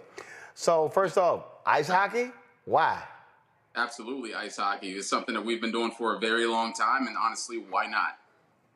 All right, so, but when you look at various programs, when you look at what we see, successful programs, how do you make that successful at an HBCU like Tennessee State? How do you make it financially successful? Well, hockey is a sport that's built off of family, and everybody knows that HBCU, that's one thing that we do very well, is show up and show out for our own. And that sense of family is something that we plan on bringing to the ice. When it comes to finances, every school has their struggles, and everybody has their own financial hurdles that they have to get over. We definitely have ours. We're actually in the midst of a $5 million raise right now. And that's one of the reasons that we're out doing the work that we're currently doing. But adversity builds great character. It builds great human beings. And honestly, if you're not willing to work for it, it's not worth having anyway. So when will the program go live? So October 4th is our first game. It's already been announced on numerous stations. Boston University is the team that we will be playing in Nashville at Bridgestone Arena. Again, it's historic for many different reasons. Boston University, the first ever black NHL GM, attended Boston University, and Mike Greer, first ever Olympian, and Jordan Greenway also attended Boston University, and the first ever black player ever in college history also attended Boston University. So there's some synchronicity there between the schools. But this has been a very, very, very long time coming. I'm not sure if your viewers are aware, but hockey actually began in Nova Scotia with the Colored Hockey League, and that's a history that hasn't really been told up until about 5 to 10 years ago. But that's something that needs to be said. This is a sport that we occupied at the very beginning, and it's something that we need to now understand as a piece of our history, and we need to not necessarily reclaim it, but this is something that we can absolutely do and do very well. How will you be competing? I mean, you'd be the only HBCU with ice hockey team. So what league are you competing in? Are you an independent? Who are you going to be playing? So we will be an independent team in our first few years. I saw everything that was happening in the sport of ice hockey with all the NCAA settlements that were going down. And there's some other rules that have changed within the game of ice hockey that just changed the landscape quite a bit. So we want to sit back, see what happens, let the dust settle, and then we'll decide which conference we join. But I also think that gives us a leg up. Now we can travel all over the world, play all the best programs, but also get the chance to take TSU, our institution, on the road so people outside of the HBCU world can experience HBCUs maybe for the first time. What has been the response from black hockey players since the announcement? From black hockey players and families, it's about time. That's exactly what their response has been. Many of them grew up in various situations. I grew up in a very diverse program in Washington, D.C. It's actually the oldest diversity program at Fort DuPont, right there in the middle of Southeast D.C. And then there's other individuals like, I'll just mention Houston Willison, grew up in Philadelphia, but he had never had a black coach until I coached him at Stevenson University. So everybody's experiences are different, but everyone, especially when we talk about black hockey players and their parents and coaches, this is about time. It's a long time coming, and we're really excited to be the ones to be first. Questions from my panelists. Joe, you first. Congratulations on what you're doing. It is certainly about time. I wanted to ask, will you have scholarship athletes, and is your school, do you know, it'll be independent, but does that mean it's Division I, Division II? Admittedly, I don't know as much about hockey either. All I know is that I went to a game once, and it was amazing to me all that was going on away from the puck. It's really quite something to watch, and you miss something when you don't watch television. So when you watch it on television, you don't go. But are there scholarship athletes, and does this create any momentum? Have you had any discussions about momentum about other schools, other HBCUs that don't have hockey teams, possibly looking at doing the same thing? Well, I'll start with your last question. I believe that there are a few other institutions that are currently working through feasibility studies to make sure that this could potentially come to their campus. But this has to be done right first. I feel as though we are the hockey team of the HBCU world at the moment. So the moment that we launch, the moment that we have success, the moment that we show that this is not only sustainable, but it's successful, then that's when the other HBCUs will follow suit. I can almost guarantee you that. And to your first question about the scholarships, We are an NCAA Division I program, but we are funding all of our scholarships, all of our operations, everything out of our own pockets. We have to raise, like I say, $5 million for our first couple of years to be able to play. And everyone that we've worked with thus far, obviously supporters of hockey and individuals that don't know much about hockey or even HBCUs, want to see this happen. So we've been grassroots to this point. We have a text link. I'm pretty sure it's being shown, or if it's not, you just text TSU Hockey, is all one word, TSU HOCKEY to 41444. Contribute whatever you can. And I honestly believe many hands make light work. And I think this will be light work once everybody understands what great opportunity we have here. Lauren? Hey, I'm curious as to where Tennessee State, like what are the other teams that you play can compete against in your area?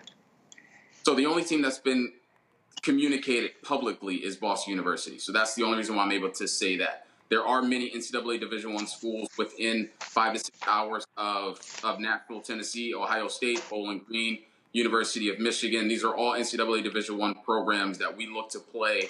And maybe if not in our first year, definitely within our first few years of competing. Nice. Now you also said, when you said the $5 million, is that raise $5 million just for the hockey team? Yes, that's $5 million for the ice hockey program. And that's to cover you for how many years? That covers us for roughly 2 years of operations. The average NCAA Division I program is $1.5 to $2 million.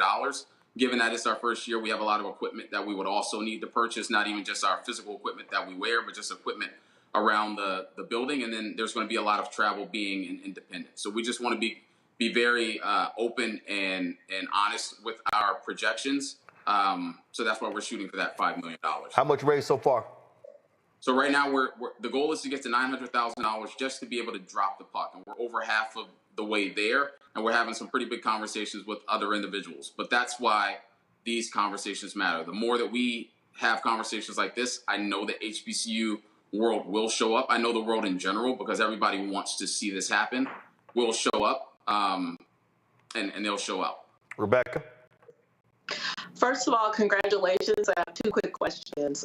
Will the NHL, specifically the Nashville Predators, help be supportive of this effort? And then my second question is, especially with this being the first HBCU hockey team, are you going to create like an NIL collective so you can really capitalize, so you can recruit students to come play? Well, so being the head coach of the program, I don't believe I can legally be involved with a collective. If that gets started, I would absolutely support something like that. I believe in student athletes, especially if they're over the age of 18, which all of them are, having the opportunity to be able to make money off of their name, image, and likeness. So if there is somebody that wants to start a collective, go for it. I would not stand in the way. When it comes to the National Hockey League and the Nashville Predators, those are two different entities. The National Hockey League has been involved since day one. They have already seeded some money out of their NHL IGF fund. I cannot speak about the exact amount, but it is enough for us to honestly continue to operate in the fashion in which we're operating. And the Nashville Predators are sending us dates, times, and money to be able to operate in their facilities. But we are Tennessee State University Hockey. I'm not going to sit with my hand out and expect the Nashville Predators to show up and open up the door and make it easy for us. We have to go and show that this is something that is worth investing in, and I guarantee you the Predators will line up to support. All right, then. Good luck with this, and hopefully it's successful. Thanks so much. And again, that's TSU Hockey, all one word, to 41444. All right. I appreciate it. Thanks a lot. Thank you. Folks, let's talk about what's happening here in the nation's capital. One of the stories that we are looking at that really it's perplexing what's happening here. First off, is a couple of things. State Department overhaul, and then I can't, an anti-Christian task force. So first off, State Department is looking to make massive cuts. This is a part of more of the Doge stuff. reorganizing, cutting 132 domestic offices, eliminating 700 jobs in D.C. Of course, these offices will be impacting war crimes, global conflict, human rights as well. You got that. Rubio says the current department is, quote, overgrown. Okay, gotcha. Then you have the Department of Veteran Affairs requiring employees to report any other employees if there's a sign of anti-Christian bias. Gotcha. This follows an executive order from the idiot who has launched a government-wide effort to investigate what he calls anti-Christian discrimination across federal agencies. Attorney General Pam Bondi is leading the 2-year initiative, which aims to rewrite or remove any policies seen as biased against Christian beliefs.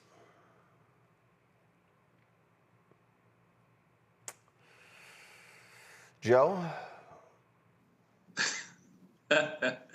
Oh, so we're going against, we're not going to have anti-Christian policies, but it's okay for us to not be Christ-like at all. And so, yeah, this is nuts. No such thing as separation between church and state. And they're actually, there are people that can sue on religious discrimination grounds. So this is being maybe proactive, talking about a problem that doesn't seem to be there, not about people that have actually brought lawsuits, not actually about something where people have actually advocated on the behalf of people, because there's this whole thing that's gone on that's decidedly anti-Christian or anti-religious for that matter. Hasn't happened. This is something to kind of, please right wing, yeah, maybe so. Right wing Christian, including Christian evangelicals, frankly, that don't understand government, don't understand separation between church and state. And, you just speak to them and their nice, simple language. Oh, here's what we're doing. Here's what we're doing. We're fighting for you. And so it is ridiculous. But the question becomes how creative they're going to be in pulling something out of the sky, because it doesn't look like that this is the result of actual complaints that have taken place, actual lawsuits, actual proliferation of something where they've got to do something to deal with this systemic religious discrimination issue. This systemic religious discrimination issue simply does not exist. Lauren.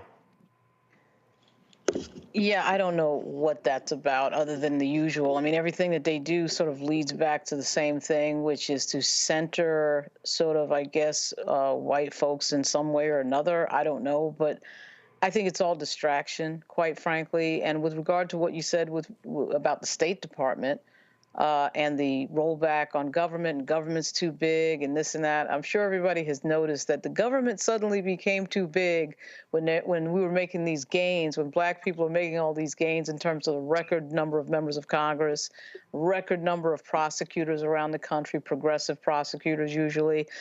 Just at that moment where you see a certain generation get into power, and a lot of Black folks get into power, that is suddenly when the government is too big and we've got to roll everything back and everything is too big. They actually did the same thing with the Tea Party. President Obama gets into office and suddenly now there's too much government, and now that, of course, Trump is sitting there, there's all of these, every single day, he just can't be off the TV. He's got to be making a move. There's got to be an executive order. Suddenly now there's not too much government. It's an amazing strategy. Again, the Democrats have to get real about how they fight back. And, I do think that the Democratic Party does not bring their A game, and they don't put, when I was in high school, I was a chess player. I was on the chess team. And, it's not just about the strategy of thinking a lot of moves ahead. It's putting your pieces in the right position. The Democrats never seem to have their pieces in the right position. And it is good to see some of the members sort of haul off and do their own thing, because waiting for leadership is just not where it's at. Time is passing, and time is of the essence. Indeed it is. All right, y'all, quick break. We'll be right back. Roland Martin Unfiltered on the Black Star Network.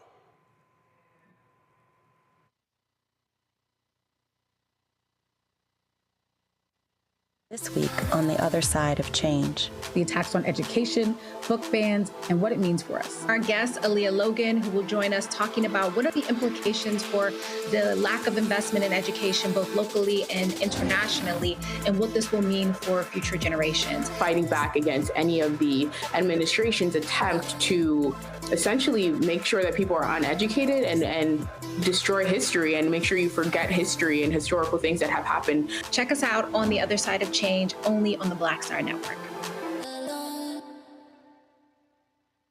Hi, everybody. I'm Kim Coles. Hey, I'm Donnie Simpson. Yo, it's your man Dion Cole from Blackish, and you watch Roland Martin, Unfiltered.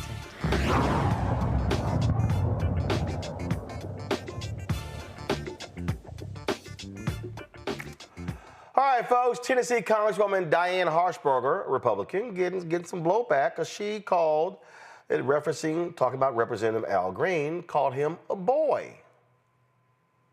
Roll it. It's been a long time coming for me, and it's an honor. The people you serve want to see you. They saw me at the inauguration because we kind of forced our way into the front. And that's another story for another day.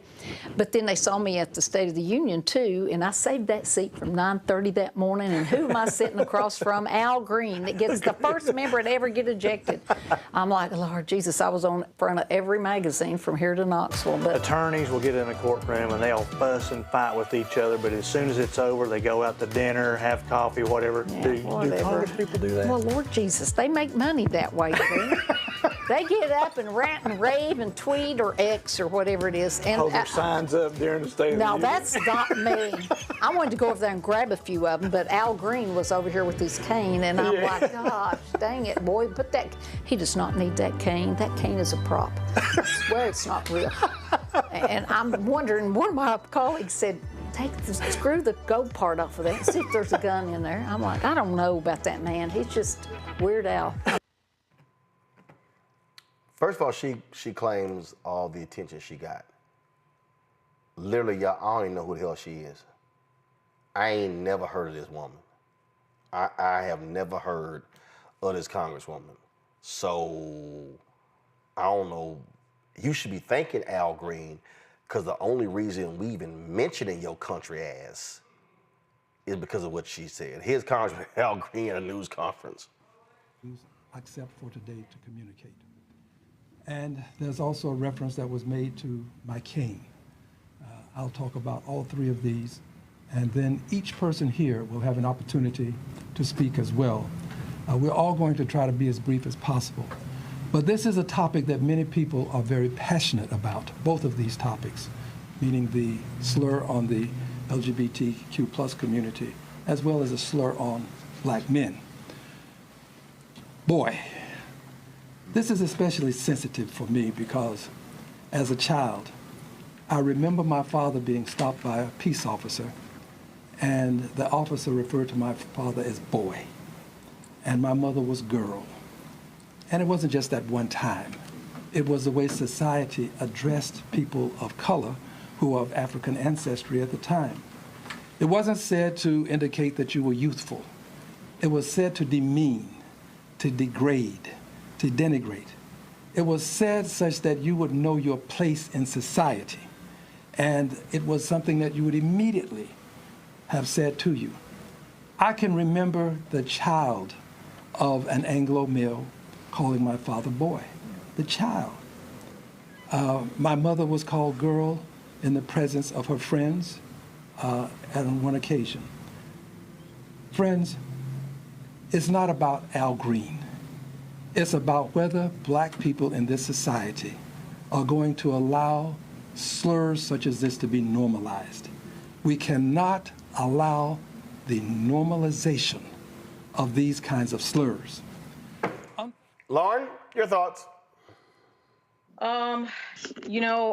Tennessee, Roland. You ever notice how it's always Tennessee? I wonder why that is. You know the history, right?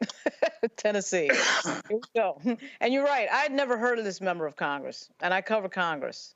So I was very surprised to see it. I was like, is that woman a congresswoman? You know, I'm glad Al Green is out saying something about this, and that there are people still in Congress who do bring up and don't just sit there and not say anything when these things happen, because increasingly what we find is that nobody says anything. We're talking like racism is not disqualifying. That's just a fact. Racism in politics is not a disqualifying factor, as we found out last November. So I'm glad that he's saying it. He should speak out and speak up, and more Democrats have to join him. We seem to be the only group that never gets joined when something like this happens. And then we're expected to join other groups when stuff happens, you know, to them on their watch and this type of thing when it's something bigoted. So I'm glad he's speaking up. Al Green is a special character, and so good for him. Yeah, it's always Tennessee, Rebecca. But how dumb? It kind of ain't real. That kind ain't real. Girl, Rebecca gone. See, they gonna make me cuss on this Wednesday. Go ahead. Diana knew what she was doing. My great-great-grandfather was Henry Carruthers was enslaved in Tennessee. She knows what that means when she said boy, and she said it so casually and kind of just said it like she was saying something so funny, and it was trying to be coy. It's like, come on. Here's the other thing about Congressman Al Green. We shop at the same grocery store. I've seen him with groceries and using his cane. It's a mobility aid because he needs it. I would say that this would be beneath Miss Diana, but considering we really don't know what she does, we really haven't even heard of her. I mean, this just might, okay, cool, she got her 15 seconds. Al Green is a better person than her. It's a little hard to be, it's something beneath her, Joe, when she already at the bottom of the barrel. Right, exactly. First shout out to my family, Justin Robinson of the Houston Area Urban League. Saw him in the picture there. I have to text him. But yeah, what's bad? It's not like she said, "Oh boy." It's not like she was above board and above level, other than this slip up. To Rebecca's point, she's making a lot of personal slights. Oh, he doesn't need his cane, and he's the only one to get thrown out of a State of the Union session, and all of these other things that have nothing to do with her and her constituents, frankly. And so, that's what you're dealing with. And there's this problem with normalizing racism, and she did slide it in. She knew what she was doing when she said boy, because you know what? You or I can't be in certain rooms and slip up and say things like that. So she should be penalized for not saying that, for saying the wrong thing as well. But if you don't care, that's how you get down. See, that's what DEI is. Here's somebody, we didn't know nothing about her. She could have been in Congress for years. We don't know her from a hill of beans. We didn't know nothing about her until she had something to say about Al Green. Now, how impactful is she if you and I and we don't know anything about her? But maybe that's what the DEI is that they be talking about. Diana Harshberger ain't nothing but a hillbilly from Tennessee. Just a country-ass bumpkin from Tennessee. It's as simple as that. And if you go to Memphis or Nashville, wouldn't nobody know who the hell she is. All right, y'all, last night, Jackson, Mississippi incumbent Chokwe Lumumba lost his re-election bid to Mississippi State Senator John Horn. Horn has been a 30-year veteran of politics, beat him with nearly 75% of the vote. He, of course, had run 3 previous times for mayor, and he lost. It was a shocking reversal from Lumumba's dominant 2021 re-election race, where he got 70+% of the vote. Lumumba was seeking a 3rd term, but the city is facing a very turbulent time. Water issues, trash issues. Lumumba has been indicted by federal authorities as well. And so Horn is going to be running in the June 3rd general election, where he will face the winner of the Republican primary runoff, independent candidates. But we're talking about Jackson, Mississippi, heavily Democrat, heavily black. So pretty much he is going to be the next mayor of Jackson, Mississippi. Kentucky has its first black state Supreme Court Justice. Supreme Court Justice Pamela Goodwine was officially sworn in on Friday inside the packed chambers in Frankfort, Kentucky, with 2 overflow rooms filled with supporters. She's a native of Youngstown, Ohio. Her high school is valedictorian. Goodwine began her legal journey as a secretary and court stenographer. She went on to earn both her undergraduate and law degrees from the University of Kentucky. In 1994, she entered private practice with Wyatt, Tarrant, and Combs before being appointed to the district court bench in 1999. She was elected as a circuit court judge in 2003 and made history again in 2018 as the first black woman elected to the Kentucky Court of Appeals. So congratulations to Supreme Court Justice Pamela Goodwine. All right, y'all. My last one, I saw this earlier, you know, and I really try to ignore these dumb maggots. But I couldn't ignore this one. So Byron Donalds had him a little town hall, and they were lighting his ass up in his town hall. But I just got to show y'all this here. So this fool actually posted, this is what he did. He posted, he's mad because they've had clips of his town hall showing folk, you know, getting this behind. So he decides to post this 11-minute video from his town hall, but this is his tweet. The left created a false premise that minorities can only get ahead with DEI. That's actually a lie.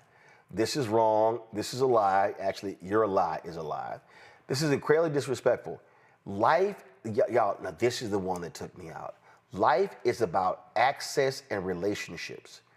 We should celebrate the success of all Americans, not tear down our neighbors in the name of DEI.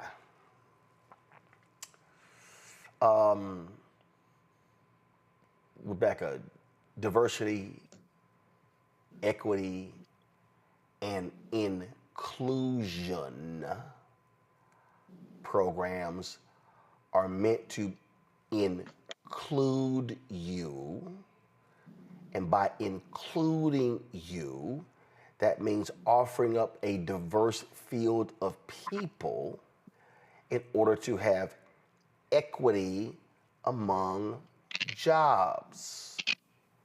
So he says life is about access.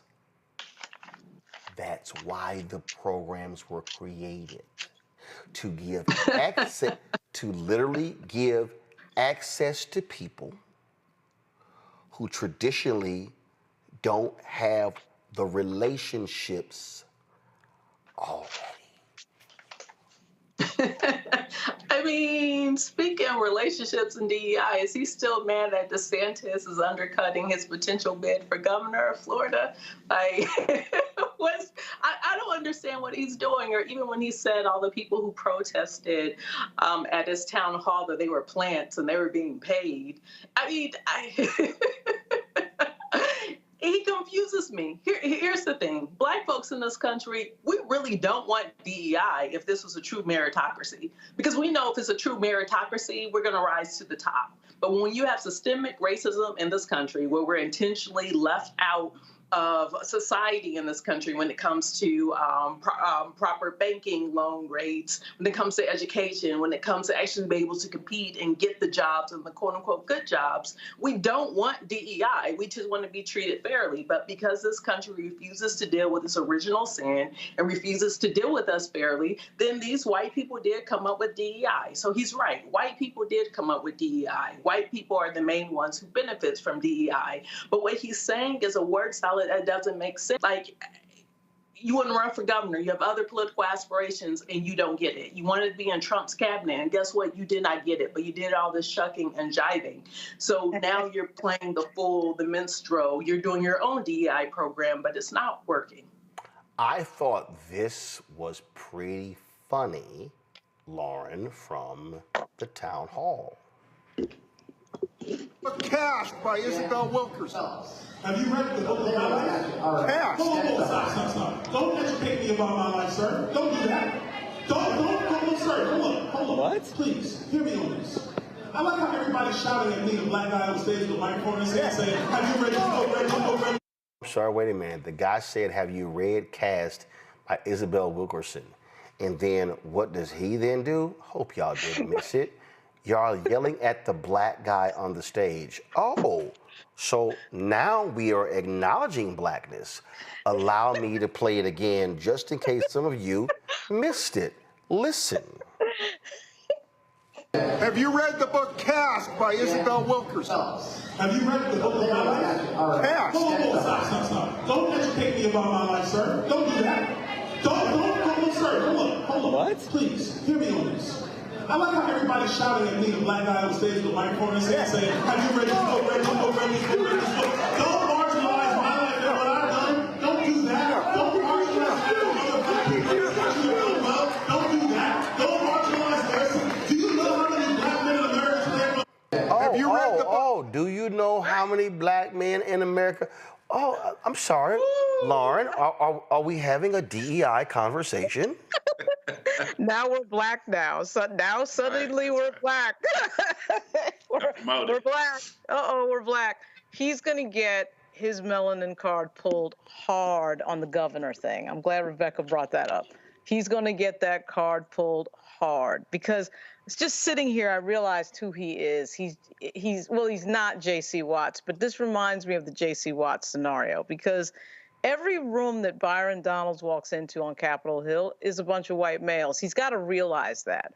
So when he talks about, for him to stand up there and talk about, diversity, inclusion being a problem and all of this stuff, his reality day to day in Congress would reflect that there is a need for access for minority communities. You cannot deny that.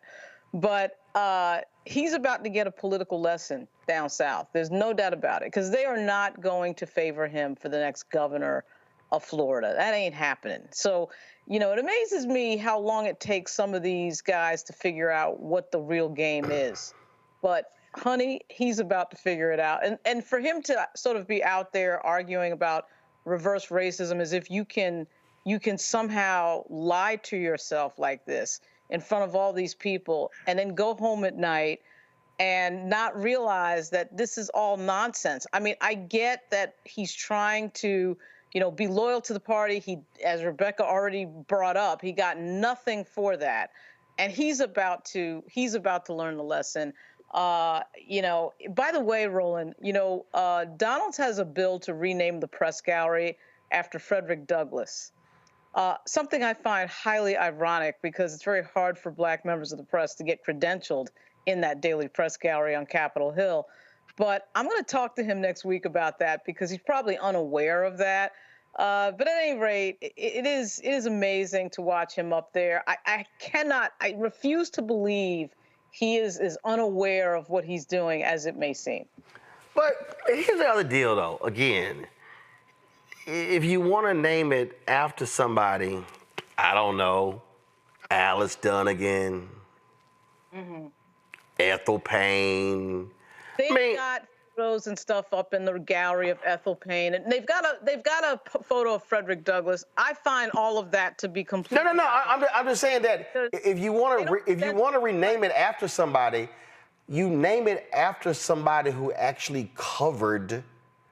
Hey, so again, that's the dude. It's like, do you really want to have a conversation about the agenda of Frederick Douglass?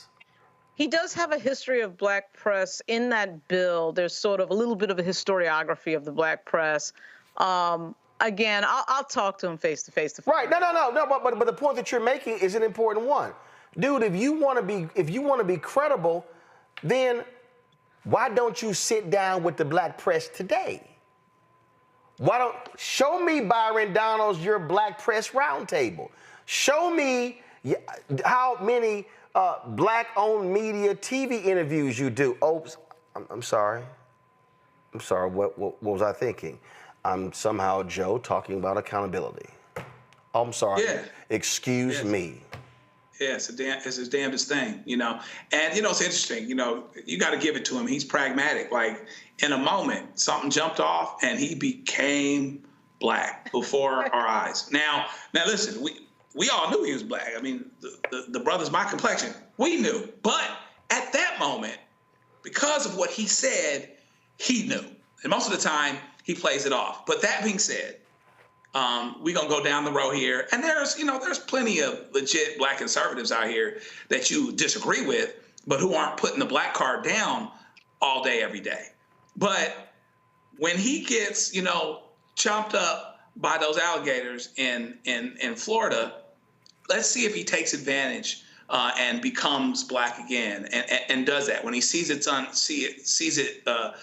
ring of unfairness, and see that he gets no traction, and see that it goes nowhere. Then we'll see, if he becomes black then, or if he just kind of chalks it up to the game. Particularly if he has a poor campaign, how he'll actually explain it. But see, for me, it's for me. I just gotta go ahead and say this, and because I'm, I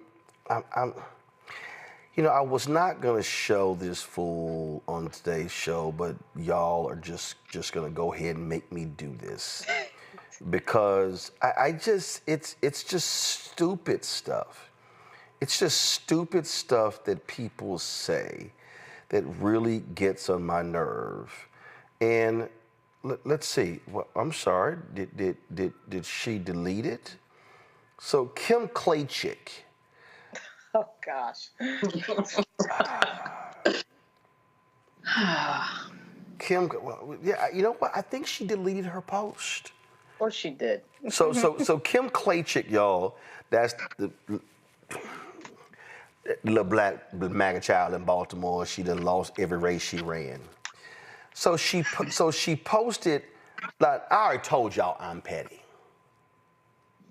I already told y'all. So everybody, Rebecca know, Joe know, Lauren know, my ass is petty.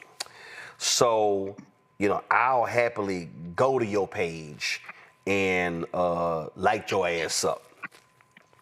So earlier today, Kim Klacik, and y'all, I think she deleted it. Now maybe it was somebody on somebody else's page, and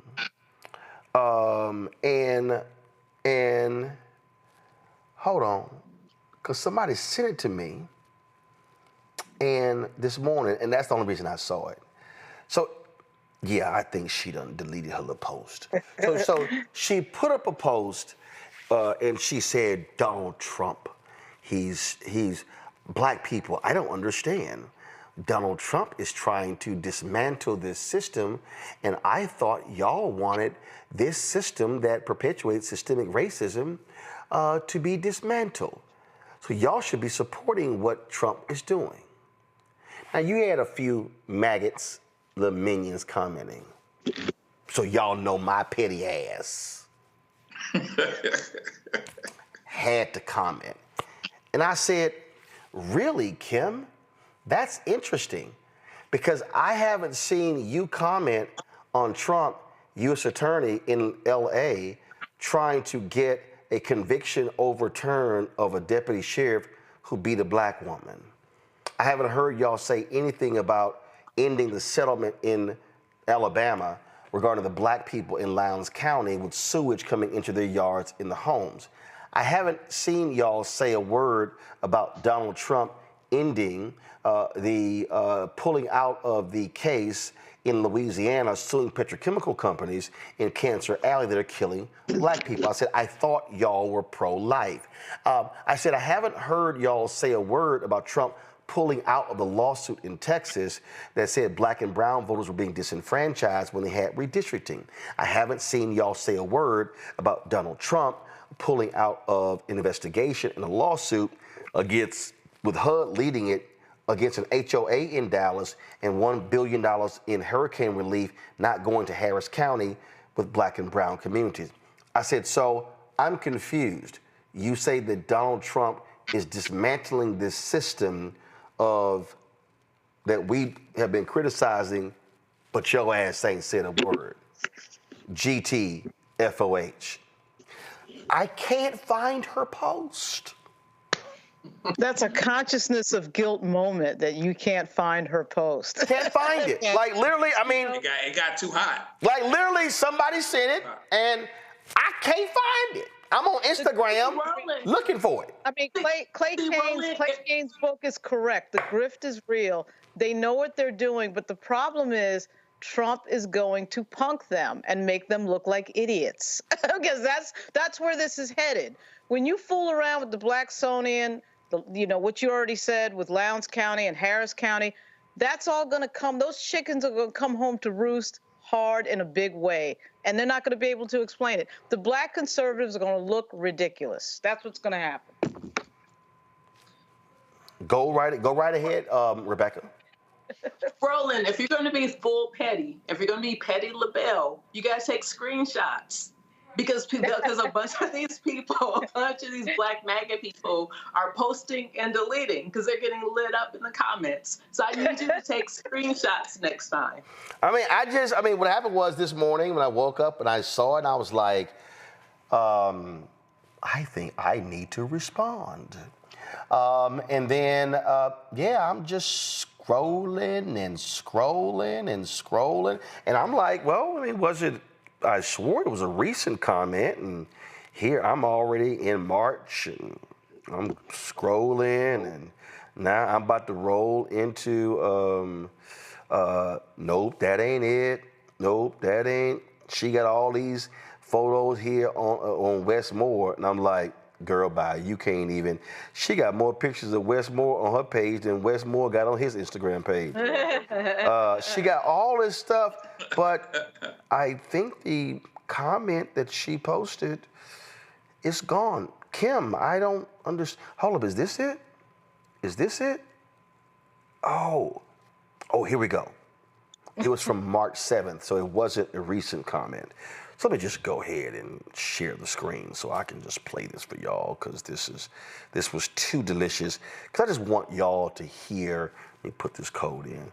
I just want y'all to hear the sheer stupidity yourself of what Kim Klacik had to say. Okay, hold up. Let me, okay, all right. Just let it play. What are we mad about? Tear that shit down. So I just wanted to point out, my entire life, I've heard that the system is racist and it's against black people and the black community. Donald Trump is currently dismantling the system, but black people are mad. I thought the system was racist. What are we mad about? Okay, so let's go into the little comments here. And I lit her ass up, and let's see here. It's amazing she ain't responded to my post. Somebody said, preach. You bring up a great point. Please provide details on your point you're trying to make. I don't get her point either. Okay, let's see here. Let's see. Good one, sis. Right. Please stop making sense. Really. Somebody said, this is too funny. Right here. Somebody said, finish high school, baby girl. Then let's see here. Oh, that's why you lost for the third straight time. Like, really? Okay. All right. Got it. I just had to go and play that. I mean, we had to have, last night we had our Wiz Khalifa, The Earth is Flat, even though I put the Earth on my new album cover and it's round, stupid ass comment of the day. So, what the heck? I think Kim Klacik's comment from March 7th qualifies as the dumb shit somebody said today. Well, pace yourself. Pace yourself. There's going to be more stuff. I just don't. Opportunities. I really do get upset with really stupid people.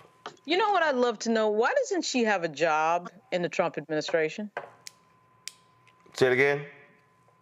Why doesn't she have a job in the Trump administration?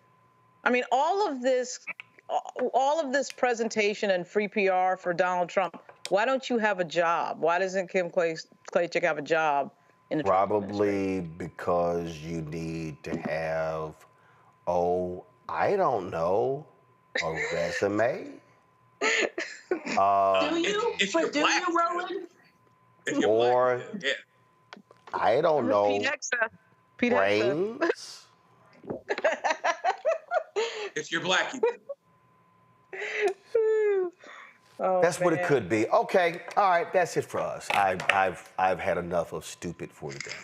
All right, Lauren, Joe, Rebecca, thank you so very much for joining us, folks. That is it for us. If y'all want to support a show that calls out really stupid MAGA people, please support Roland Martin Unfiltered and the Black Star Network. And you know, we really tried our best to show you these people who are black maggots who have blonde hair thought processes. And so that's what we got going on right here. So y'all want to support the work we do? Join our Bring the Funk fan club. The goal is real simple. We get 20,000 of our fans, likely not MAGA, contributing on average $50 a year, $4.19 a month, 13 cents a day. You support this show. You support all the other shows on the Black Star Network. You support the kind of information that we provide every single day. Cash App is your choice. This is what you do. Use the Stripe QR code. You can also use this QR code for credit cards.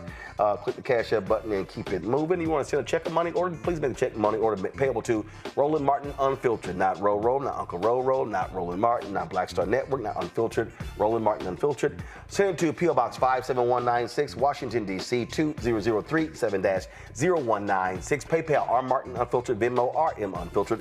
Zelle, Roland at RolandSMartin.com. Roland at RolandMartinUnfiltered.com. Download the Black Star Network app. Apple phone, Android phone, Apple TV, Android TV, Roku, Amazon Fire TV, Xbox One, Samsung Smart TV. Be sure to get a copy of my book, White Fear, How the Browning of America is Making White Folks Lose Their Minds. Available at bookstores nationwide. Get the audio version I read on Audible. Also, folks, be sure to get your Roland Martin Unfiltered Black Star Network swag. That's right, our t-shirts right there. Merchandise, t-shirts, hoodies, wall art, mugs, and more. Go to rolandmartin.creator-spring.com. QR code is there as well. Also, download the app Fanbase. You see it right there. Go to Apple Store, Android Play Store to get Fanbase. If you want to invest in Fanbase, then you can do so by going to startengine.com/Fanbase to invest. Folks, that is it. I will see y'all tomorrow right here, Roland Martin Unfiltered, on the Black Star Network, where we really are petty with stupid maggots. I'll see y'all tomorrow. Holla! Black Star Network is here. Oh, no punch! I'm real revolutionary right now. Thank you for being the voice of Black America. All the momentum we have now, we have to keep this going. The video looks phenomenal. See, there's a difference between Black Star Network and black-owned media and something like CNN. You can't be black-owned media and be scared. It's time to be smart. Bring your eyeballs home. You dig?